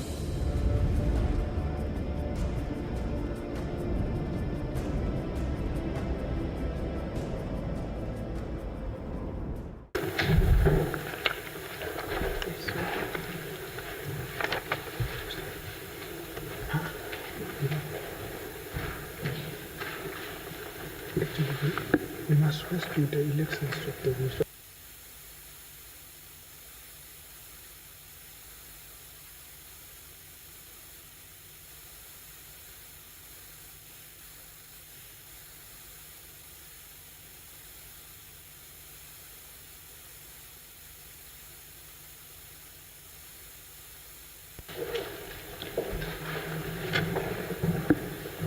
Secretariat, can you please help with the elections of the chief whips? The floor is yours. Yes, good afternoon, honorable members. Yesterday we were supposed to elect the whips, but we could not do that. So we'll proceed with the election of the chief whip and assistant whips. Is that okay? So I will be waiting for the nominations for the chief whip. You stand up and you state your full names, and then you nominate someone as a chief whip, and then someone must stand up, state his full names, and second that nomination. Is that correct? So nominations for the position of a chief whip.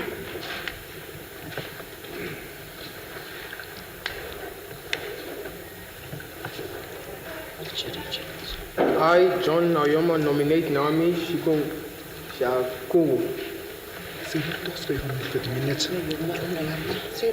You nominate? I nominate Naomi Shakungu. Helmut? Naomi Shakungu. Naomi Shakungu.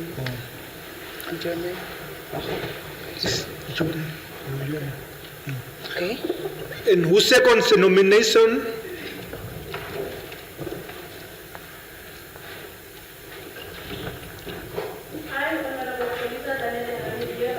The nomination of Naomi. Nominate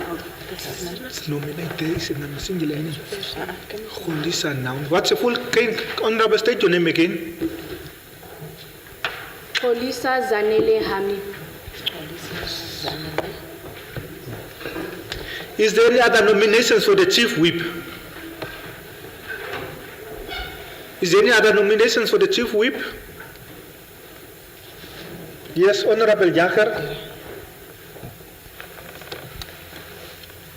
My name is Ouadera Yacher. I nominate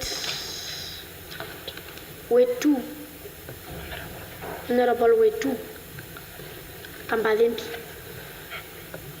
As chief whip. As chief whip. Who seconds the nomination of Honorable Kambadembi as chief whip? Yes, Honorable.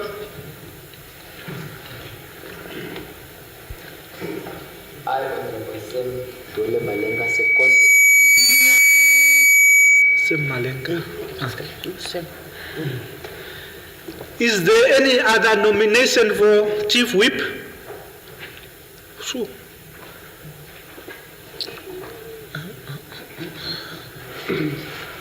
I, Farial Swartz from the Commerce region, nominate Shamira Kotsa from the Irongo region.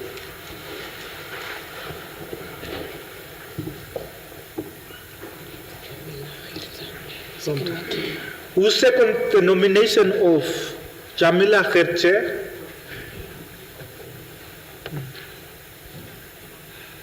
Yes, Honorable. I, Daisy Conradi, second the nomination for Samira Kwetze. Okay. Yes. So, is it not finished? We got 3 nominations. You still want to proceed? Oh. Yes, Honorable Neumbo. I, Fesho Neumbo, nominate Julia from the Karas region. Julia from Karas region. Julius. Who? Julius. What's the name? The person that you are nominating on? Julia. Julia. Who seconds the nomination of Honorable Julia? I, nominate the second nomination for Julia from the Karas.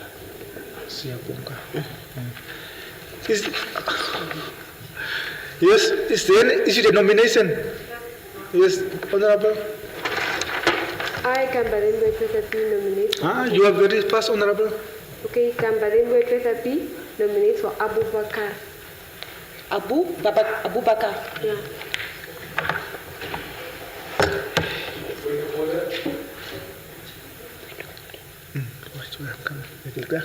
We must just make sure that we don't nominate someone who is the chair or a deputy chair of standing committees. Is that okay? Is that okay? Yes. I meant to say I nominate Julia for assistant whip, not chief. No, we are only talking about chief whip. We are only talking now about chief whip. So it seems there was a confusion. Why all of these people nominated as chief whips? Let me just double check. Honorable Noyoma. Honorable John Noyoma, did you nominate a chief whip? Honorable Jacher, did you nominate a chief whip? Honorable Schwartz, did you nominate a chief whip? So that was a wrong nomination. So that one is out. Honorable Neumbo, did you nominate a chief whip? So that's also out. Okay. Honorable Kambadembi.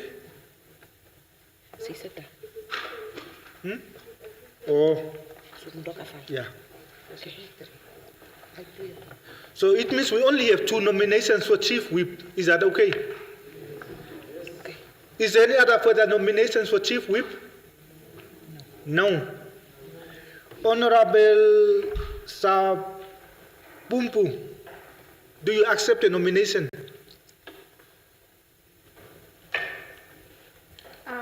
Firstly, correction, Shakumbu.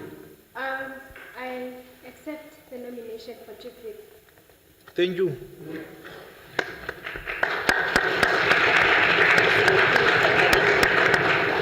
Honorable Kambadembi,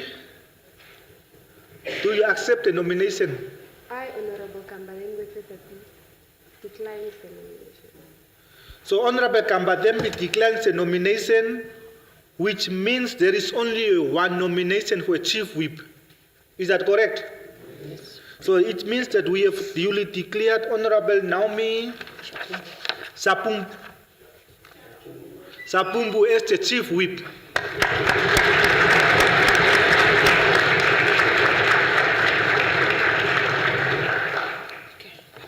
So we will proceed to how many assistant whips did you agree on? 4. So we'll proceed to elect 4 chief whips. And I'm praying and hoping he has to receive 4 nominations and then we don't go into the elections. I think you have reached somehow a consensus. Or there was no consensus? Yeah? So it means that we are going to receive 8, 9, 12 votes, nominations. Yeah, let's start with the nominations for the assistant whips. First nomination. Let's start from.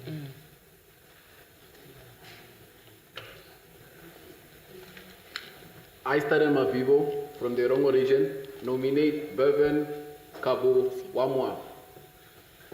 Thank you. He is from Erongo region. Yes, Start.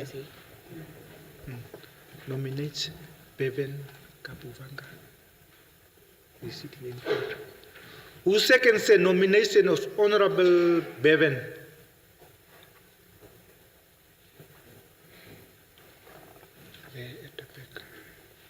Yes. I, Honorable Janine Fowles from the Oshikoto region, second the nomination for Bevan. Janine Fowles from Oshikoto. Another nomination? Yes, Honorable.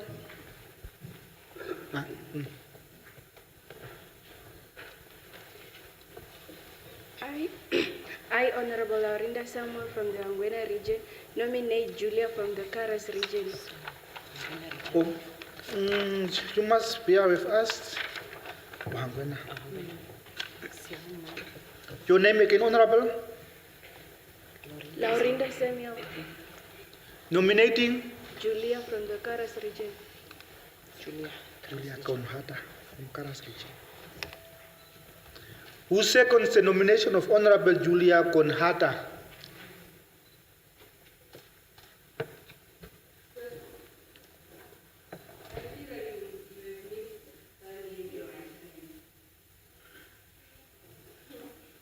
How?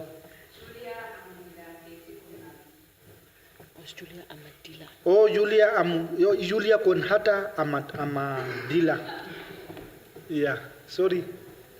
So who seconds the nominations of Honorable Amadila? Please.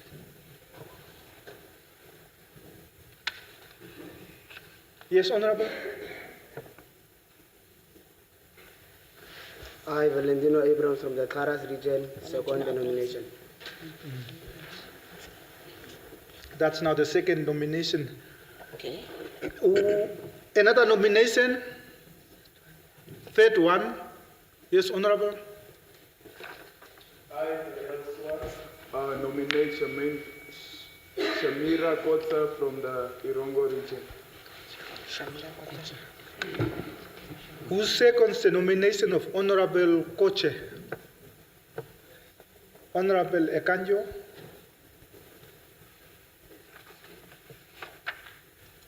I, Silence Ekanjo from Oshana region, seconds the nomination. Ekanjo from Oshana region. Silence already.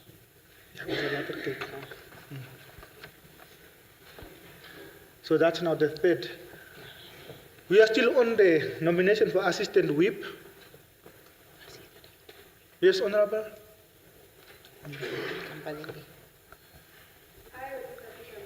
From Maheke region, nominates Abubakar. I'm sorry, Honorable Assistant. Abubakar is the Deputy Chair of a standing committee. Oh. Okay. Yeah.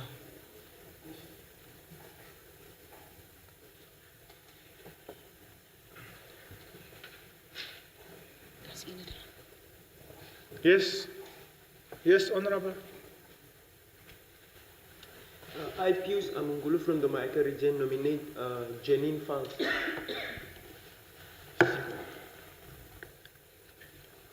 Janine Fang was nominated. I think she was. She was already nominated by the first person. Yeah, she was already second nomination. Oh, Yeah. okay. Second. Yeah, great. Okay, any second? Who seconds that nomination? Yes, Honorable. I, Matas Ashai from Moscow region, seconded the nomination.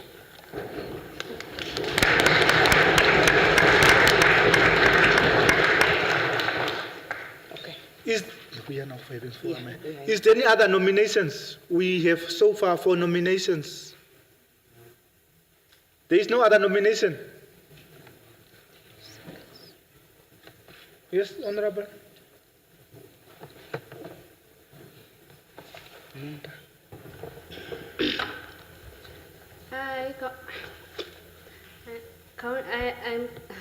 Kauna Runda. I nominate Nangombe. From which region? From Kunene.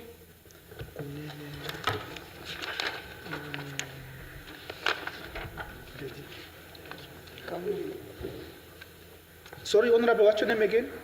Kauna. Kauna.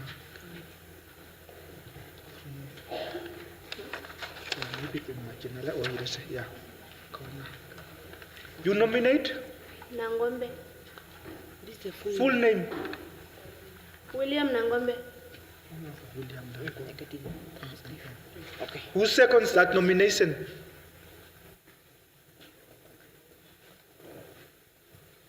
Who seconds it? Yes, Honorable. Franciscus. I, Honorable Franciscus Veronica from the Oshana region, second the nomination. Is there any other nominations? So we received 5 nominations, and you are happy with that 5? Oh. So I will call the nominees whether they want to accept the nominations or whether they want to decline. Honorable Bevan, do you accept the nomination? Sorry, could I have clarity on whether or not there is another assistive chief whip, or is this going to use a hierarchy system? It will depend on whether anyone is going to fill out from that one, and otherwise we are going to stick to that ones. All right, sure, I accept the nomination. I, Bevan Kavanwa, Omusati region.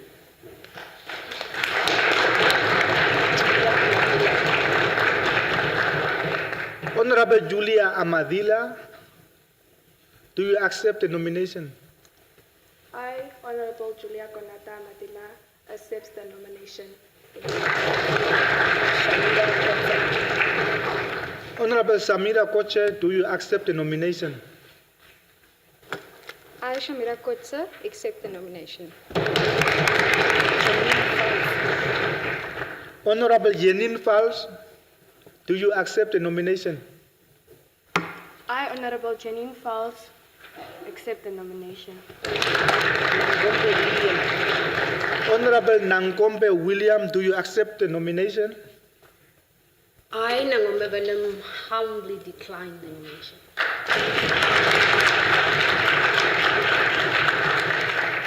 So basically, it means there were 5 nominations, and 1 nominee declined the nomination. So we are with 4, and we needed 4 assistant chief whips. It will mean that the 4 that remain are duly elected assistant whips. They are Honorable Bevan, Honorable Amadila, Honorable Koche, and Honorable Fals. They are the 4 assistant whips. Congratulations.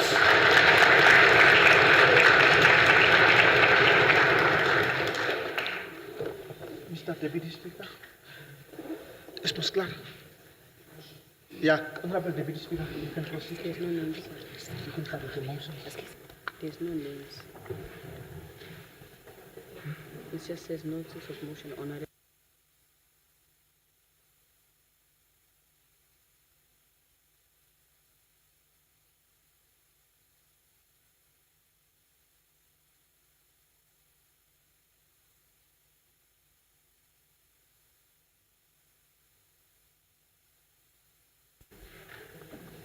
Any notice of motions? Honorable Siabonga. Once again, Honorables, my name is Honorable Siamugan Aibe.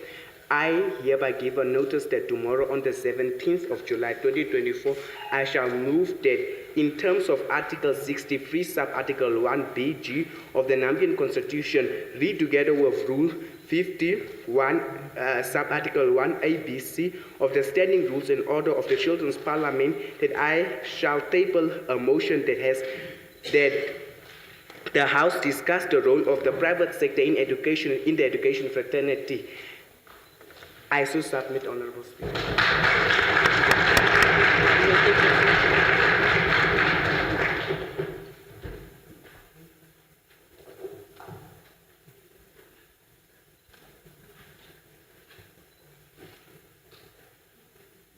When you bring, you must wait until the Deputy Speaker inform you kindly table the motion.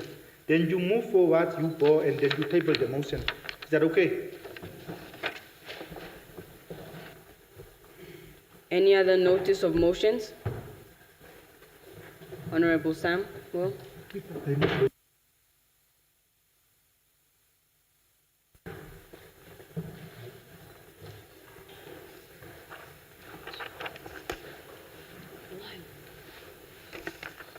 I, Honorable Kolisa Zadele Hamid, from the Education and ICT Committee, hereby give a notice that tomorrow on the 17th of the 7th month 2024, I shall move that in terms of Article 63, Sub-Article 1 BG of the Namibian Constitution, read together with the Rule 50, Sub-Article 1 ABC of the Standing Rules and Order of the Children's Parliament, that I shall table a motion motion that this House discusses that the government must provide sufficient funding to schools in marginalized communities. I so move, Honorable Speaker.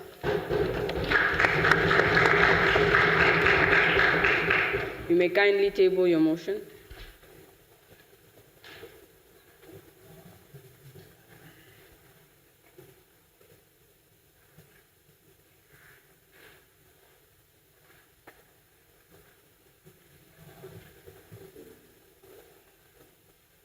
Any other notices of motions? Honorable Speaker.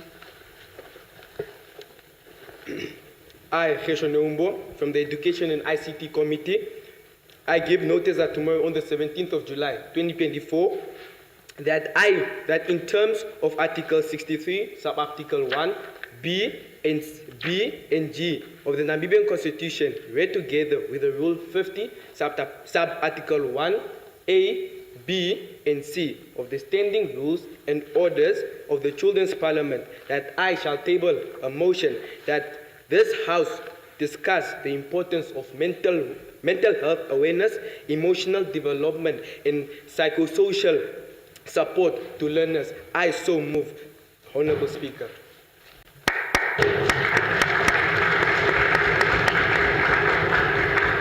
You may kindly table your motion.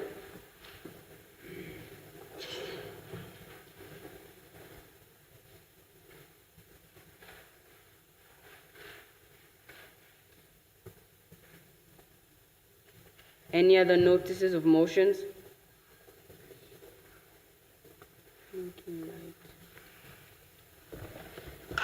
Honorable Speaker, the floor is yours. I, John Ayomo, give notice that tomorrow on 17 July 2024, I shall move that the Assembly discuss on the increment of the age of consent from 16 to 18 to prevent issues that we are currently into as a nation. I so submit.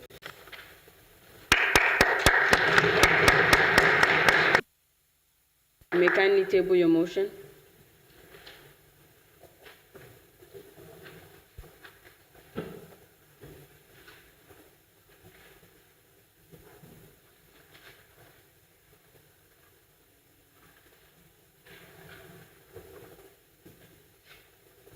Any other notices of motions? Honorable Member, the floor is yours.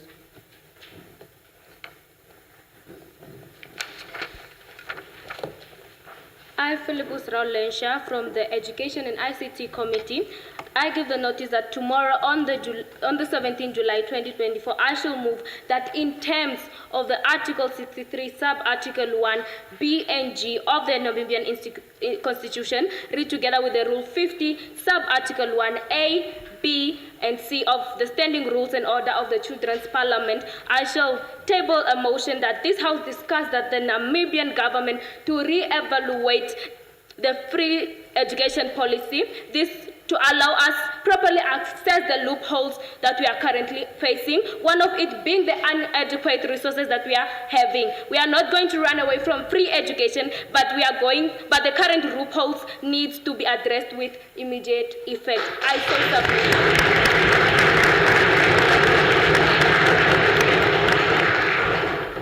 submit. You may kindly table your motion.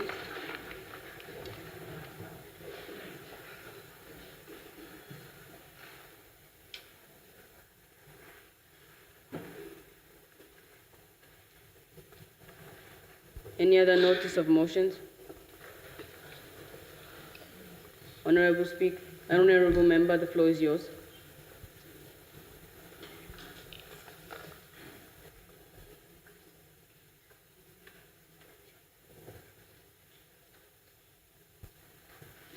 I, Pius Junior Amungulu from the Omaika region, from the Committee of Children's Rights and Climate Change.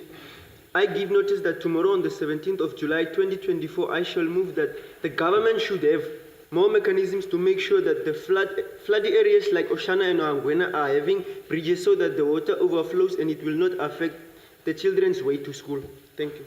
And I so move, Honorable Deputy Speaker.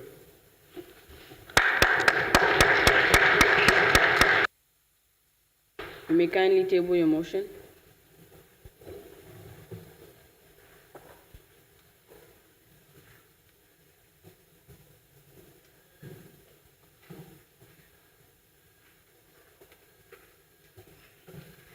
Any other notice of motions? Honorable Member, the floor is yours.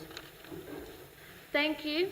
I, Maketa Tatiana Stella, give notice that tomorrow, on the 17th of July 2024, I shall move that this House wants the government to introduce and mobilize/digitalize home affairs in schools, that we get the key towards education. Thank you.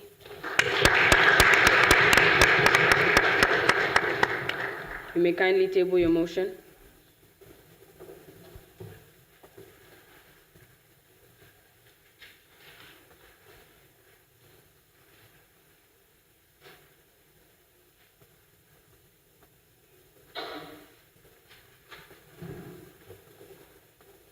Any other notice of motions?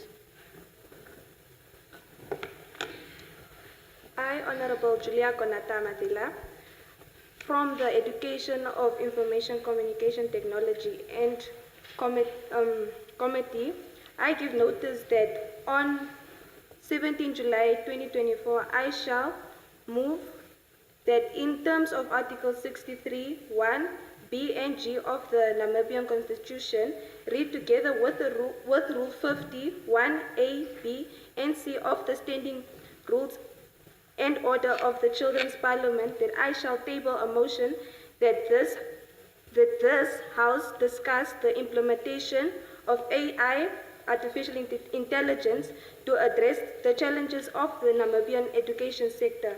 I so submit, Honorable Speaker.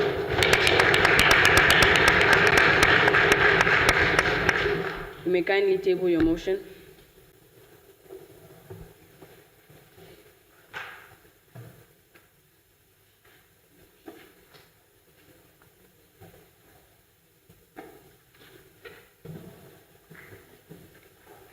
Any other notice of motions?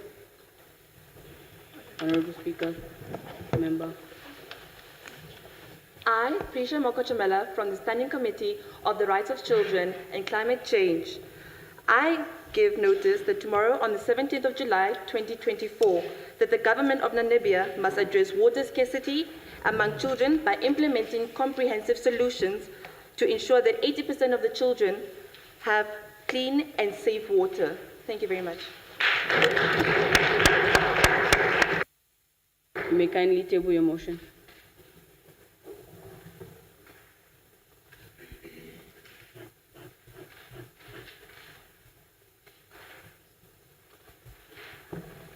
Any other notice of motions?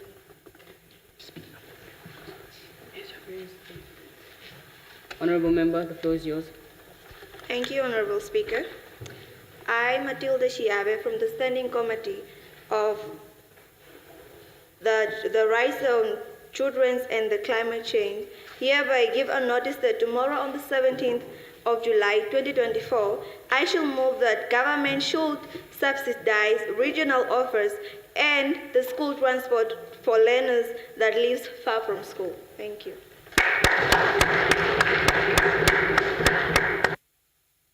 Your motion.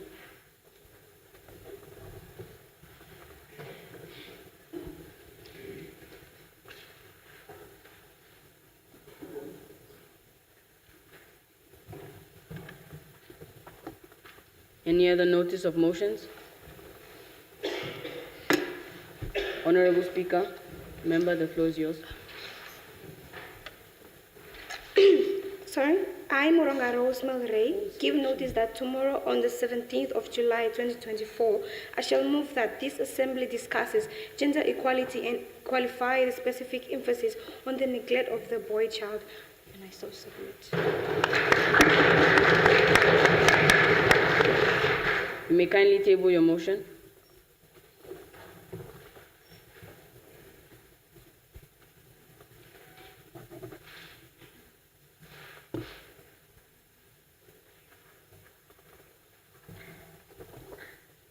Honorable Member, the floor is yours. Thank you for the platform. Like I Gangan cases, give a notice that tomorrow on the 17th July 2024, I shall move that there is immediate governmental action to provide shelter, education, and social service to ensure their welfare and integration to society. We urge the stakeholders to collaborate on sustainable solutions to source a better future for homeless children.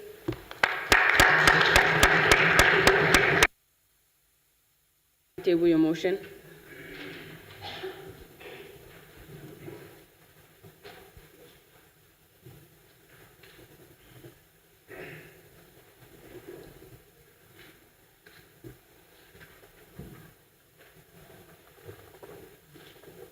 Any other notice of motions?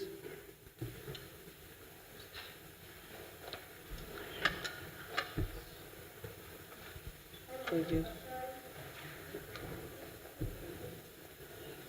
Honorable member.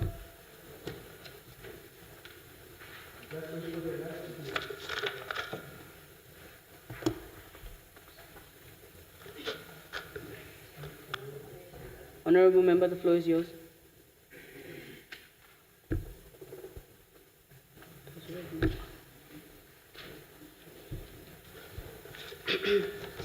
I, Nangome Velum, from the Committee of Education, Information, Communication and Innovation, that on the 17th of July 2024, that in terms of Article 63, Sub 1 BG of the Namibian Constitution, read together with the Rule 50, Sub 1A, B, and C of the Standing Rules and Order of the Children's Parliament, that I shall table a motion that this House discuss the inclusivity of the Himbas and Dembas in the education sector in Kunene, and to give them the privilege to proper education and to help these determined kids whose parents restrict them from going to school to go back to school. So I You may kindly table your motion.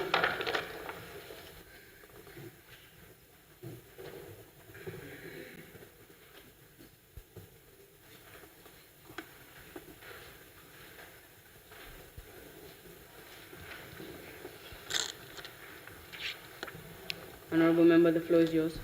I am Atos Ashari. I give notice that tomorrow on 17 July 2024, I shall move that this House encourage Namibian government should help the children by giving them food and clothes. I, Honorable Matos Ashali, is calling upon the Namibian government to provide clean, potable water as well in all areas.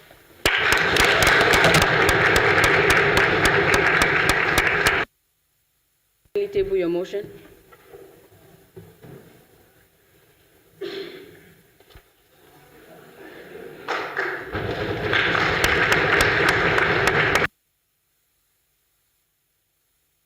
Any other notice of motions?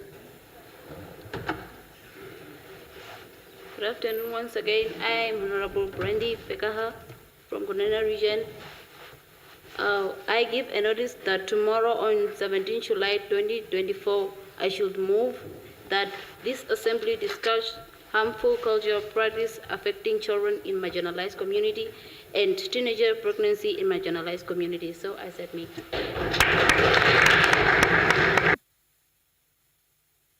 You may kindly table your motion.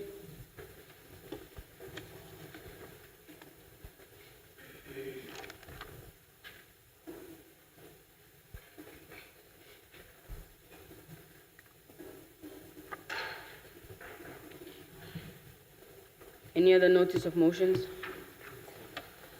Honorable member, the floor is yours.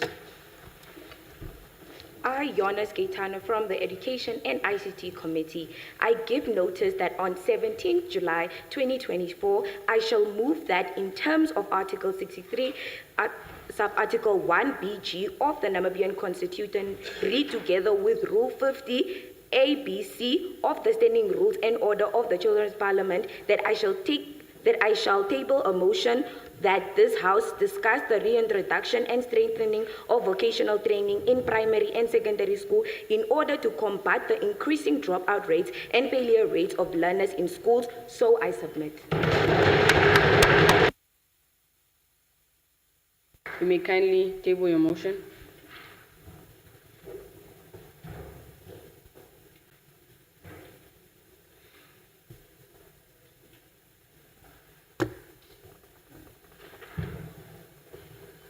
Any other notice of motions?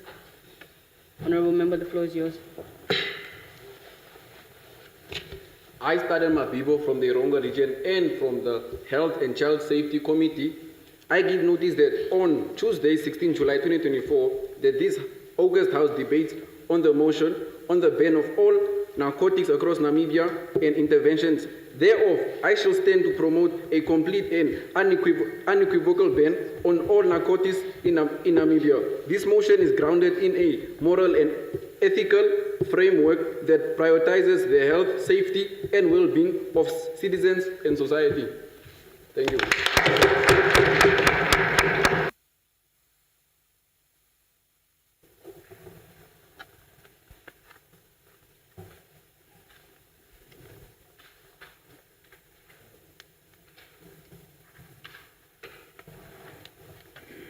Honorable Member, the floor is yours. Thank you, Honorable. I, Sam Malenga, I give notice that tomorrow on the 17th of July 2024, I shall move that in terms of Chapter 3, Article 5 and Article 15 of the Namibian Constitution, I shall move that this Assembly discusses distribution of funds in the Education Ministry regarding children in schools. I so submit.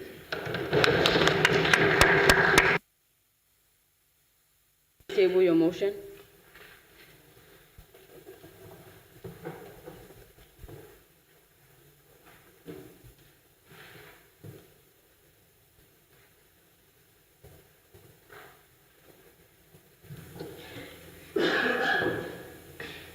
Honorable Member, the floor is yours.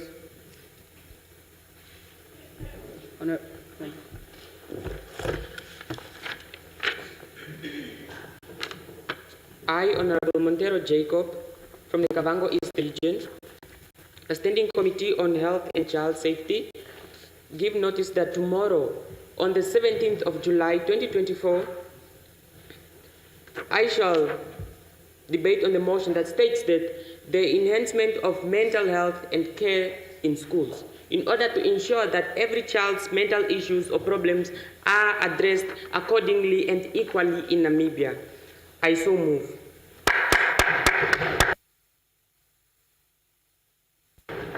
You may kindly table your motion.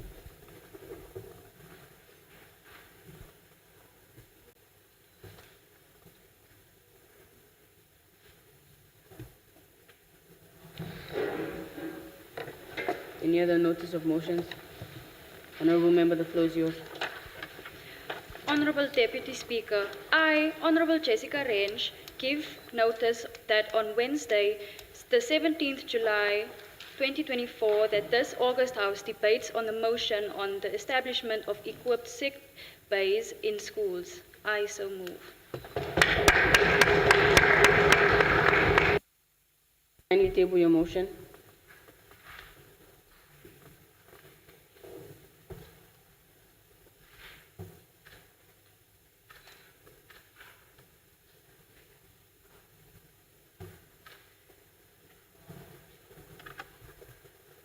Honorable Member, the floor is yours.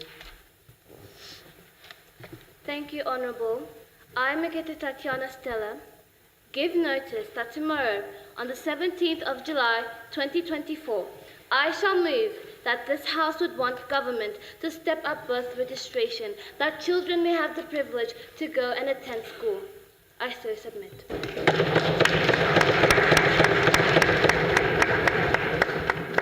You may kindly table your motion.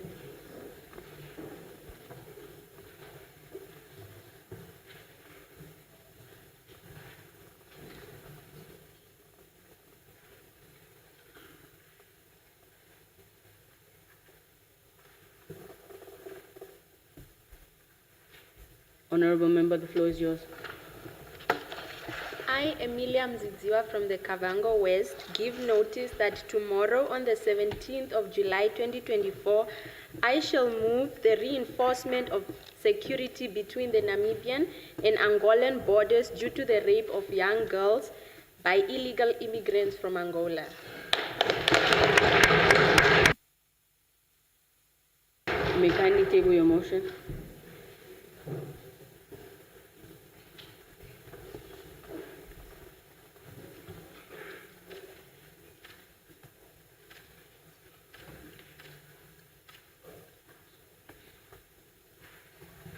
Honorable Member, the floor is yours.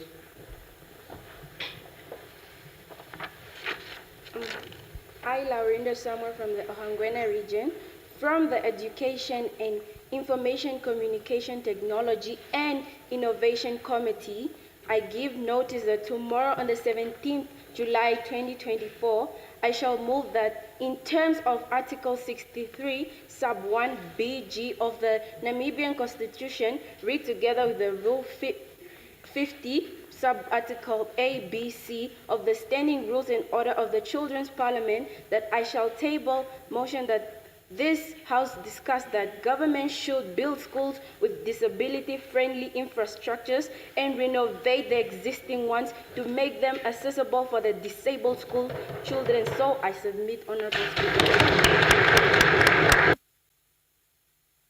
You may kindly table your motion.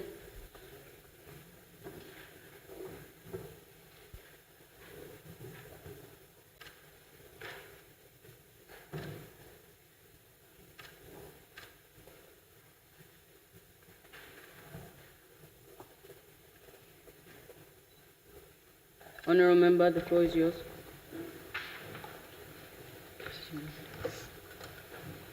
Afternoon, Honorables.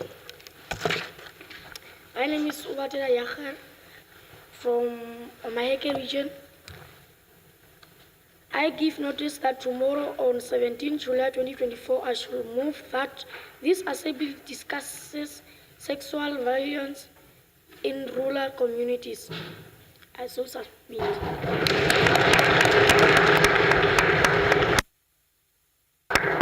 You may kindly table your motion.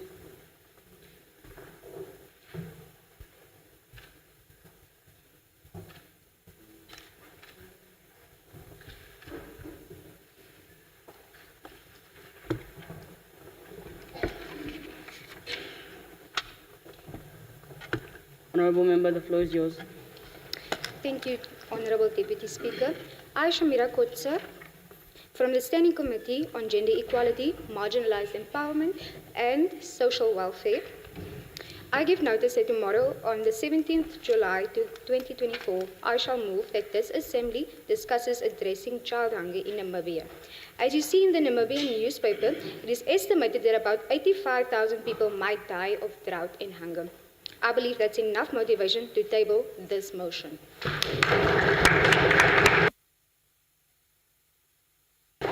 You may kindly table your motion.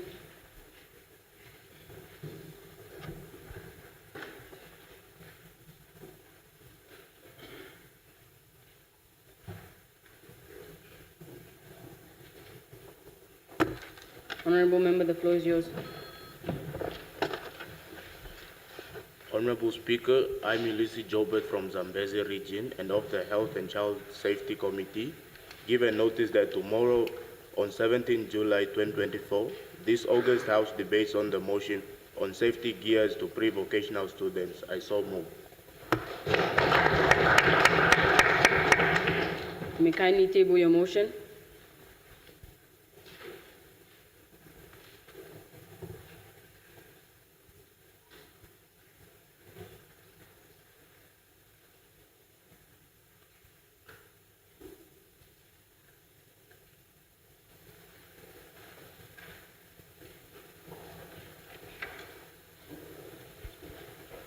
Honorable Member, the floor is yours. Thank you for the floor, Honorable Deputy Speaker. I, Bevan Kavanwa, give notice that tomorrow on 17 July 2024, this August House debates on the motion to enhance maternal and child health services. I so move.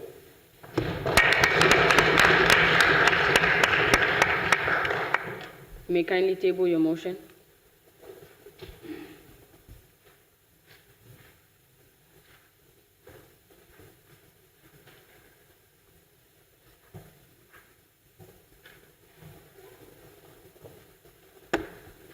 Honorable Member, the floor is yours.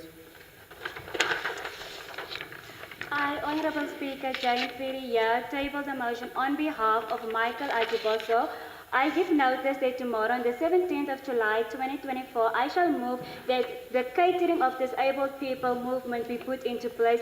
This is so that we can ensure accessibility as well as compliance with legal standards, but to make it a fundamental in promoting human rights, dignity, equality, and the overall well-being of individuals and mobility disabilities. With that, I move this motion. You may kindly table your motion.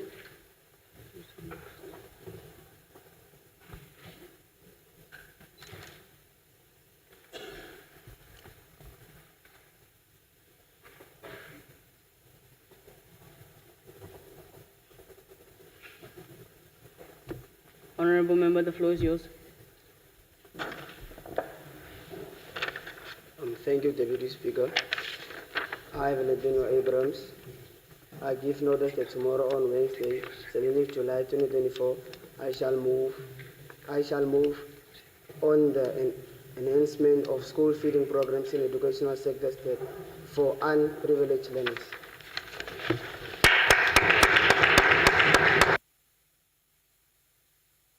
Table your motion.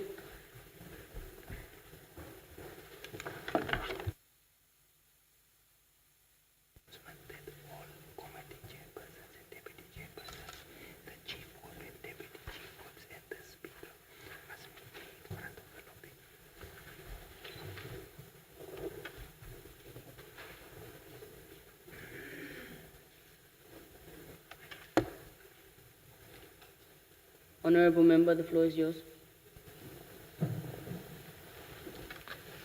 I, Honorable Ndahambelela Batilifa, hereby give the notice that tomorrow, on the 17th of July 2024, I shall move that the government initiate legislation to allow Namibia to be the primary beneficiary in emerging renewable energy sources. And I so move.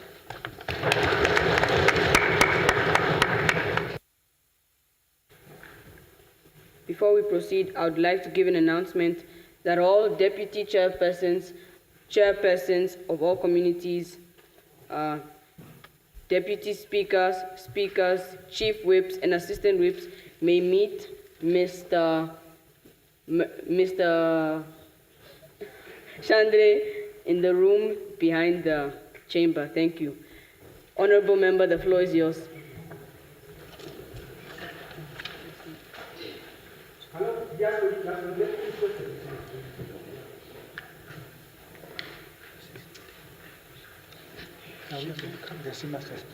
Thank you, Honorable Deputy Speaker. I, Franciscus Veronica, from Education and ICT Committee, I give notice that tomorrow on the 17th of July... Sorry, please wait. Oh, she didn't. Oh, my apologies, House. May you please continue?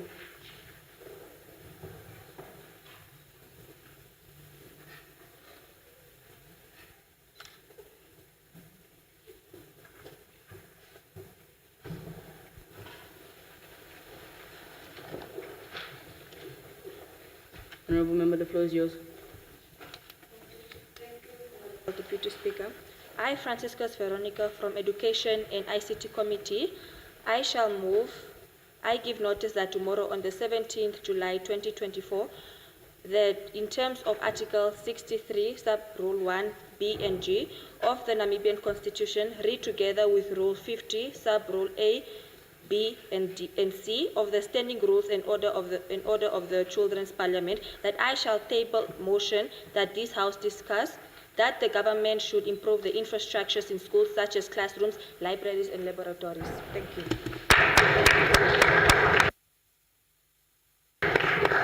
You may kindly table your motion.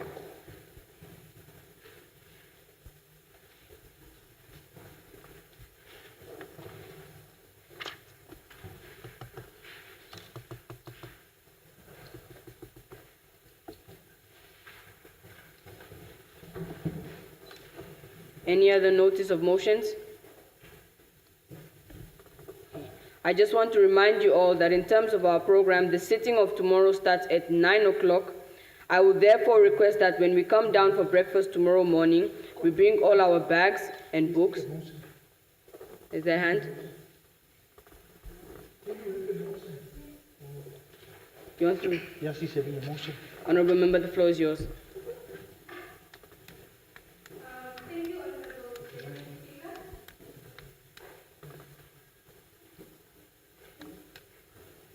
Okay. Thank you, Honorable Deputy Speaker. I, Naomi Shakubu, from the Children's Rights and Climate Change Committee, hereby give notice that tomorrow, on the 17th of July 2024, I shall move the motion that the government must deploy registration points for the registration and attainment of national documents in all 14 regions in order to fulfill the rights of children to a nationality and to the education being inclusive as of Article 15, Sub-Article 1 in the Constitution of Namibia. So I move. You may kindly table your motion.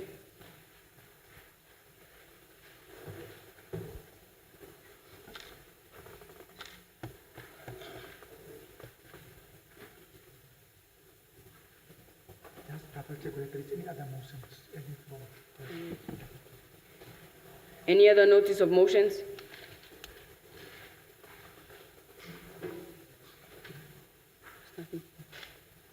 Okay. I just want to remind you all that in terms of our program, the sitting for tomorrow starts at 9 o'clock. I will therefore request that when we come down for breakfast tomorrow morning, we bring all our bags and books along so we can leave from the restaurant straight to the Parliament building. Actually, this must apply for every day. Time management is of essence. This House stands adjourned until Wednesday, 17 July 2024 at 9 o'clock.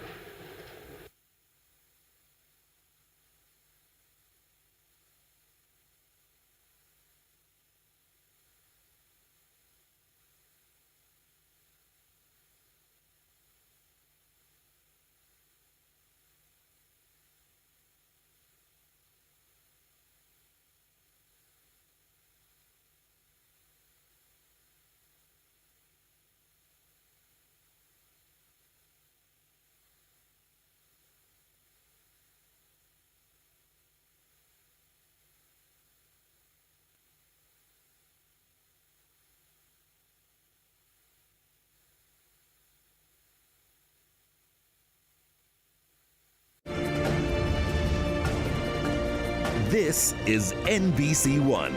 It's ours.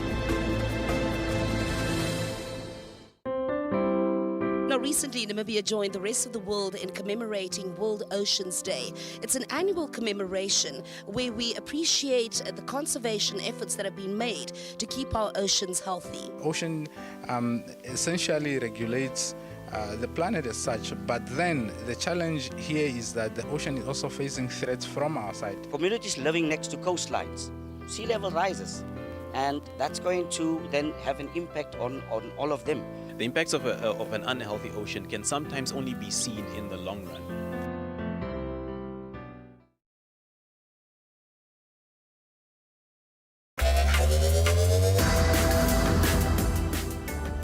Welcome to another show of One-on-One. The Maruka, welcome to the show. What was the reason behind your resignation? It's my intention not to delve into that. You could not fulfill your own political ambition to lead the PDM as its president and its presidential candidate. I do not thrive on negativity about anyone else, and I refuse to comment.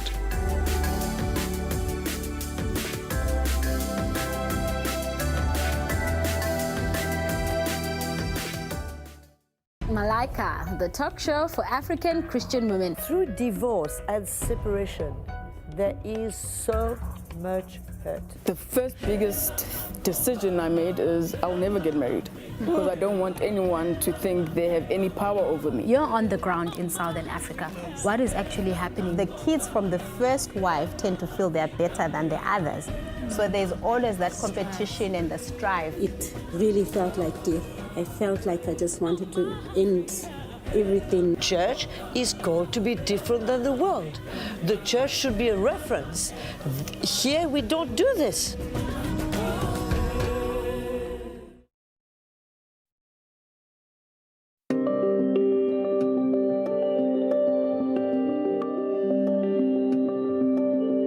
The Omusati region borders the Kunene province of Angola in the north and the Kunene, Ohangwena and Oshana regions domestically. The word Omusati in Oshiwambo means place of the Mopani tree and refers to northern Namibia's most common and dominant tree species. The Omusati region is considered to be the cradle of the recent revolution for Namibian independence.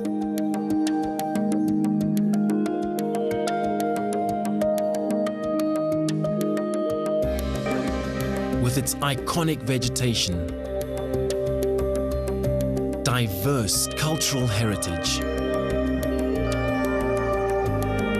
unique wildlife sanctuaries, the Omusati region welcomes you.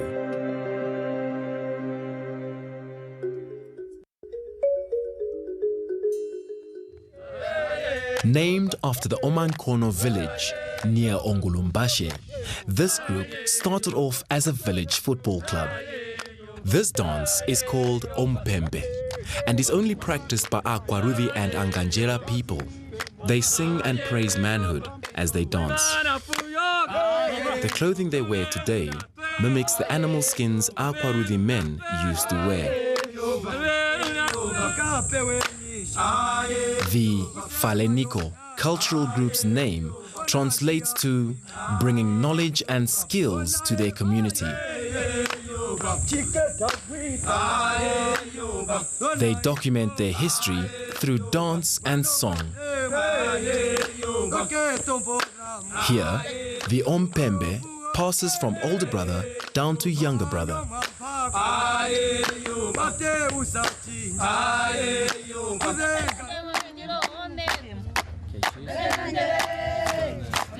The Evanda Cultural Group was formed in 2005 to give new birth to a practice called Evanda as a tradition of the Ambanja kings and queens. They dance very slowly but stamp their feet harder rather than higher, with their hands up in the air making a sign of a cow horn. They sing about the Ambanja culture and how they keep together as a people. They wear bracelets around their wrists and ankles for protection.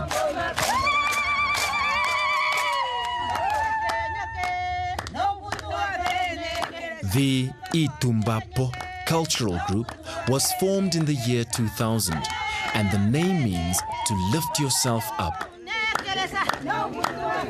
The dress is made up of black cowhide and brown calf skin and is referred to as the cow and its calf.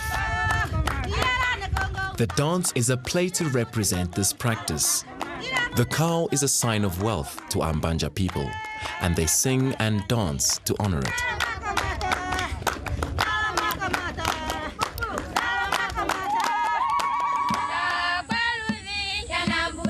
The Nambula Yanesa cultural group was named after a prominent school teacher who retired in 2008. They dance the Udano, or choreographed songs about situations that becomes a theatre play or drama. The stick symbolizes protection for the Kwaruthi. They dance and sing about daily events that affect them and to honor their school at cultural events. The unique Utapi War Museum was once an underground bunker that served as the headquarters of the South African Defence Force, or the SADF. This base was attacked on numerous occasions by the People's Liberation Army of Namibia, the military wing of the then Southwest African People's Organization, or SWAPO, and finally abandoned by the SADF in 1989. With its restaurant, internet cafe, and accommodation facilities, a visit here is a must. This statue at Ongulumbashe pays homage to Namibia's founding president, Dr. Sam Nujoma, a central figure in the liberation struggle that brought independence to the country.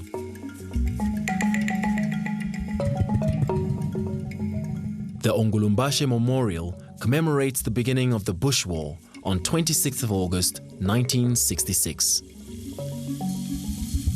On that day, South African forces launched a 23-year war against the Southwest African People's Organization of Namibia, or SWAPO, here at Ongulumbashe.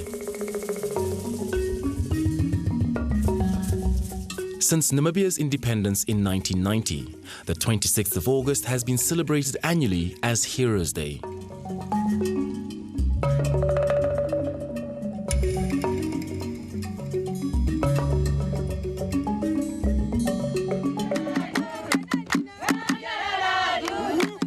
Formed in 2010, this group was named after Kakurukaze Mungunda to honor her dedication to the liberation struggle of Namibia.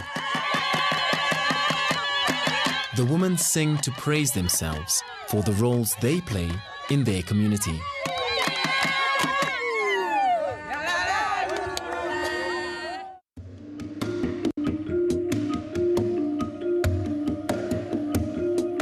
This 600-kilometer open canal system supplies northern towns and settlements with water from the mighty Kunene River.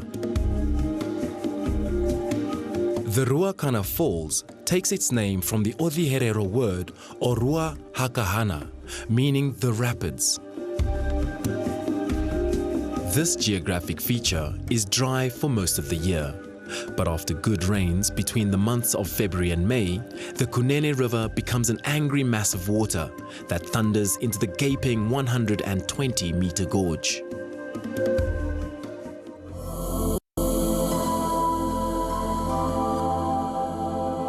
The Makalani palm tree is an evergreen plant, keeping its leaves throughout the year. The leaves are bright green when young, but turn yellow to brown as they age. Donkeys can live for up to 50 years and are used as guard animals for livestock. Alien species of plants, like this frangipani, are usually used by locals to add color to their gardens. This tree originates from Latin America.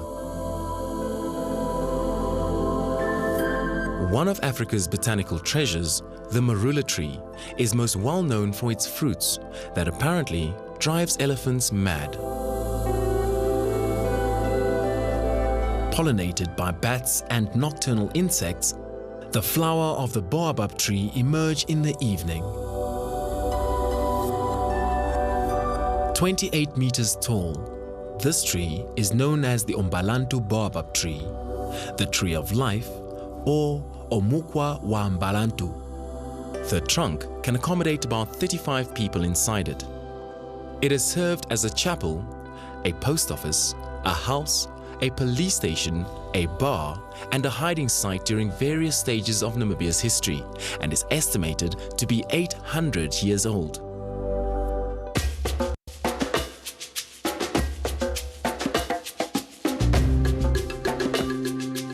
In Western Etosha, the wildlife has developed without too much human disturbance, and rare species have established themselves here. Rich in waterholes and used as conservation of breeding ground, this section of the park was previously not accessible to mainstream tourists.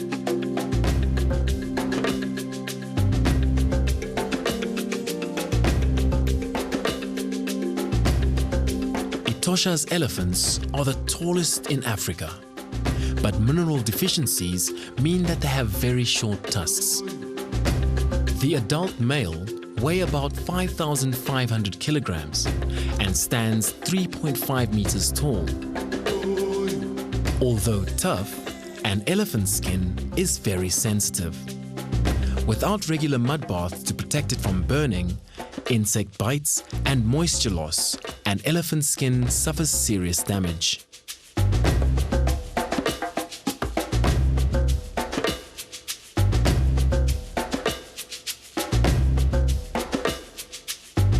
Accommodation facilities in the Omusati region suit a variety of budgets to ensure your holiday experience is unforgettable.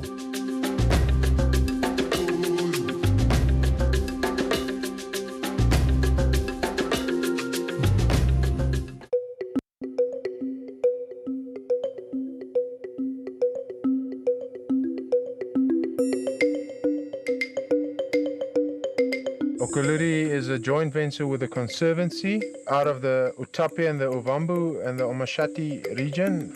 Everything that you'll see around about here is pretty brand new. The joint venture between the conservancy and Cluture, it's to increase the income to the population out here at the conservancy.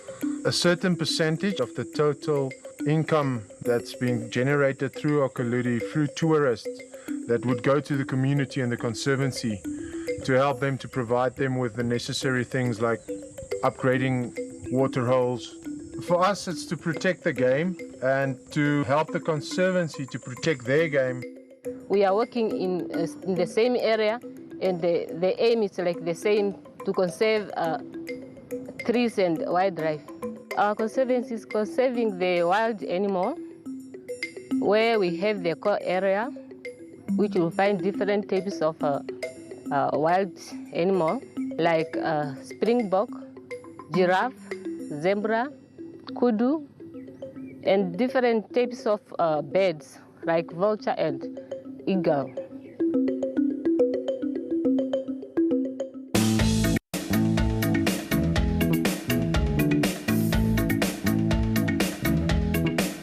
Hi guys, welcome to the Endless Horizons Cooking Show. We're located in the gorgeous Omusati region, which is known for its amazing baobab trees and calming landscapes. Today, I'm going to be preparing for you a dish using local ingredients found from the market here. Firstly, we're going to be using mopani worms. Mopani worms have a high rate of protein, so I'm really excited to be using them. Secondly, we'll be using the omauni fruit, which is a little bit tangy but adds a great flavor to a dish when incorporated into it. Thirdly, we're using something called ontaku, which is a local drink made from maize. The first thing we're going to be doing is we're going to be making a dip for the mopani worm and vegetable tempura using some of the omauni fruit that I actually just grated earlier on using a regular grater. This is the texture that you should expect. Don't have any seeds in the actual mixture. So we'll take our maoni grind and we'll just spoon about 2 teaspoons or so into regular mayonnaise. Give that a good stir. And that's ready to be put on the side for now. Secondly, we're gonna prepare our batter for our tempura and our vegetable combination. What you need is some regular self-rising flour. You need some sparkling water, and by approximately 5 milliliters or so should be enough, but it depends on the amount of flour that you have. So you'd pour that directly into the flour. And some rosemary just to give the dish an extra kick. You want to give that a good stir. And this is about the consistency you're looking for. For the third stage of the process, we're going to be taking our mopani worms, which you just want to soak beforehand in a little bit of salt water, drain that water and soak them again. Then you add those mopani worms into your actual tempura mixture, and you're ready to fry. I love the sound of sizzling mopani worms. You'll notice you have a good batter when you can actually see the mopani through the batter. So ideally you want these to cook for about 3 to 4 minutes. Drain off some of the oil, you don't want an oily dish. And then you put them directly on some tissue paper. You just want to repeat the process with your vegetables. In this case, I chose carrots and peppers because I just think they're so vibrant and colorful, much like the people in Omusati, and also because they add an extra bit of flavor to this dish that you wouldn't get from any other ordinary vegetable. So I've already pre-cut some. You just want to put your veggies in your batter, the exact same batter as that was used for the mopanis. Try and get every single color in there, yellow pepper, green pepper, and then the orange from the carrots. And again, we're just gonna fry these for approximately the same duration as that of the mopani worms. And here we have it, a wonderful version of a mapani and vegetable tempura.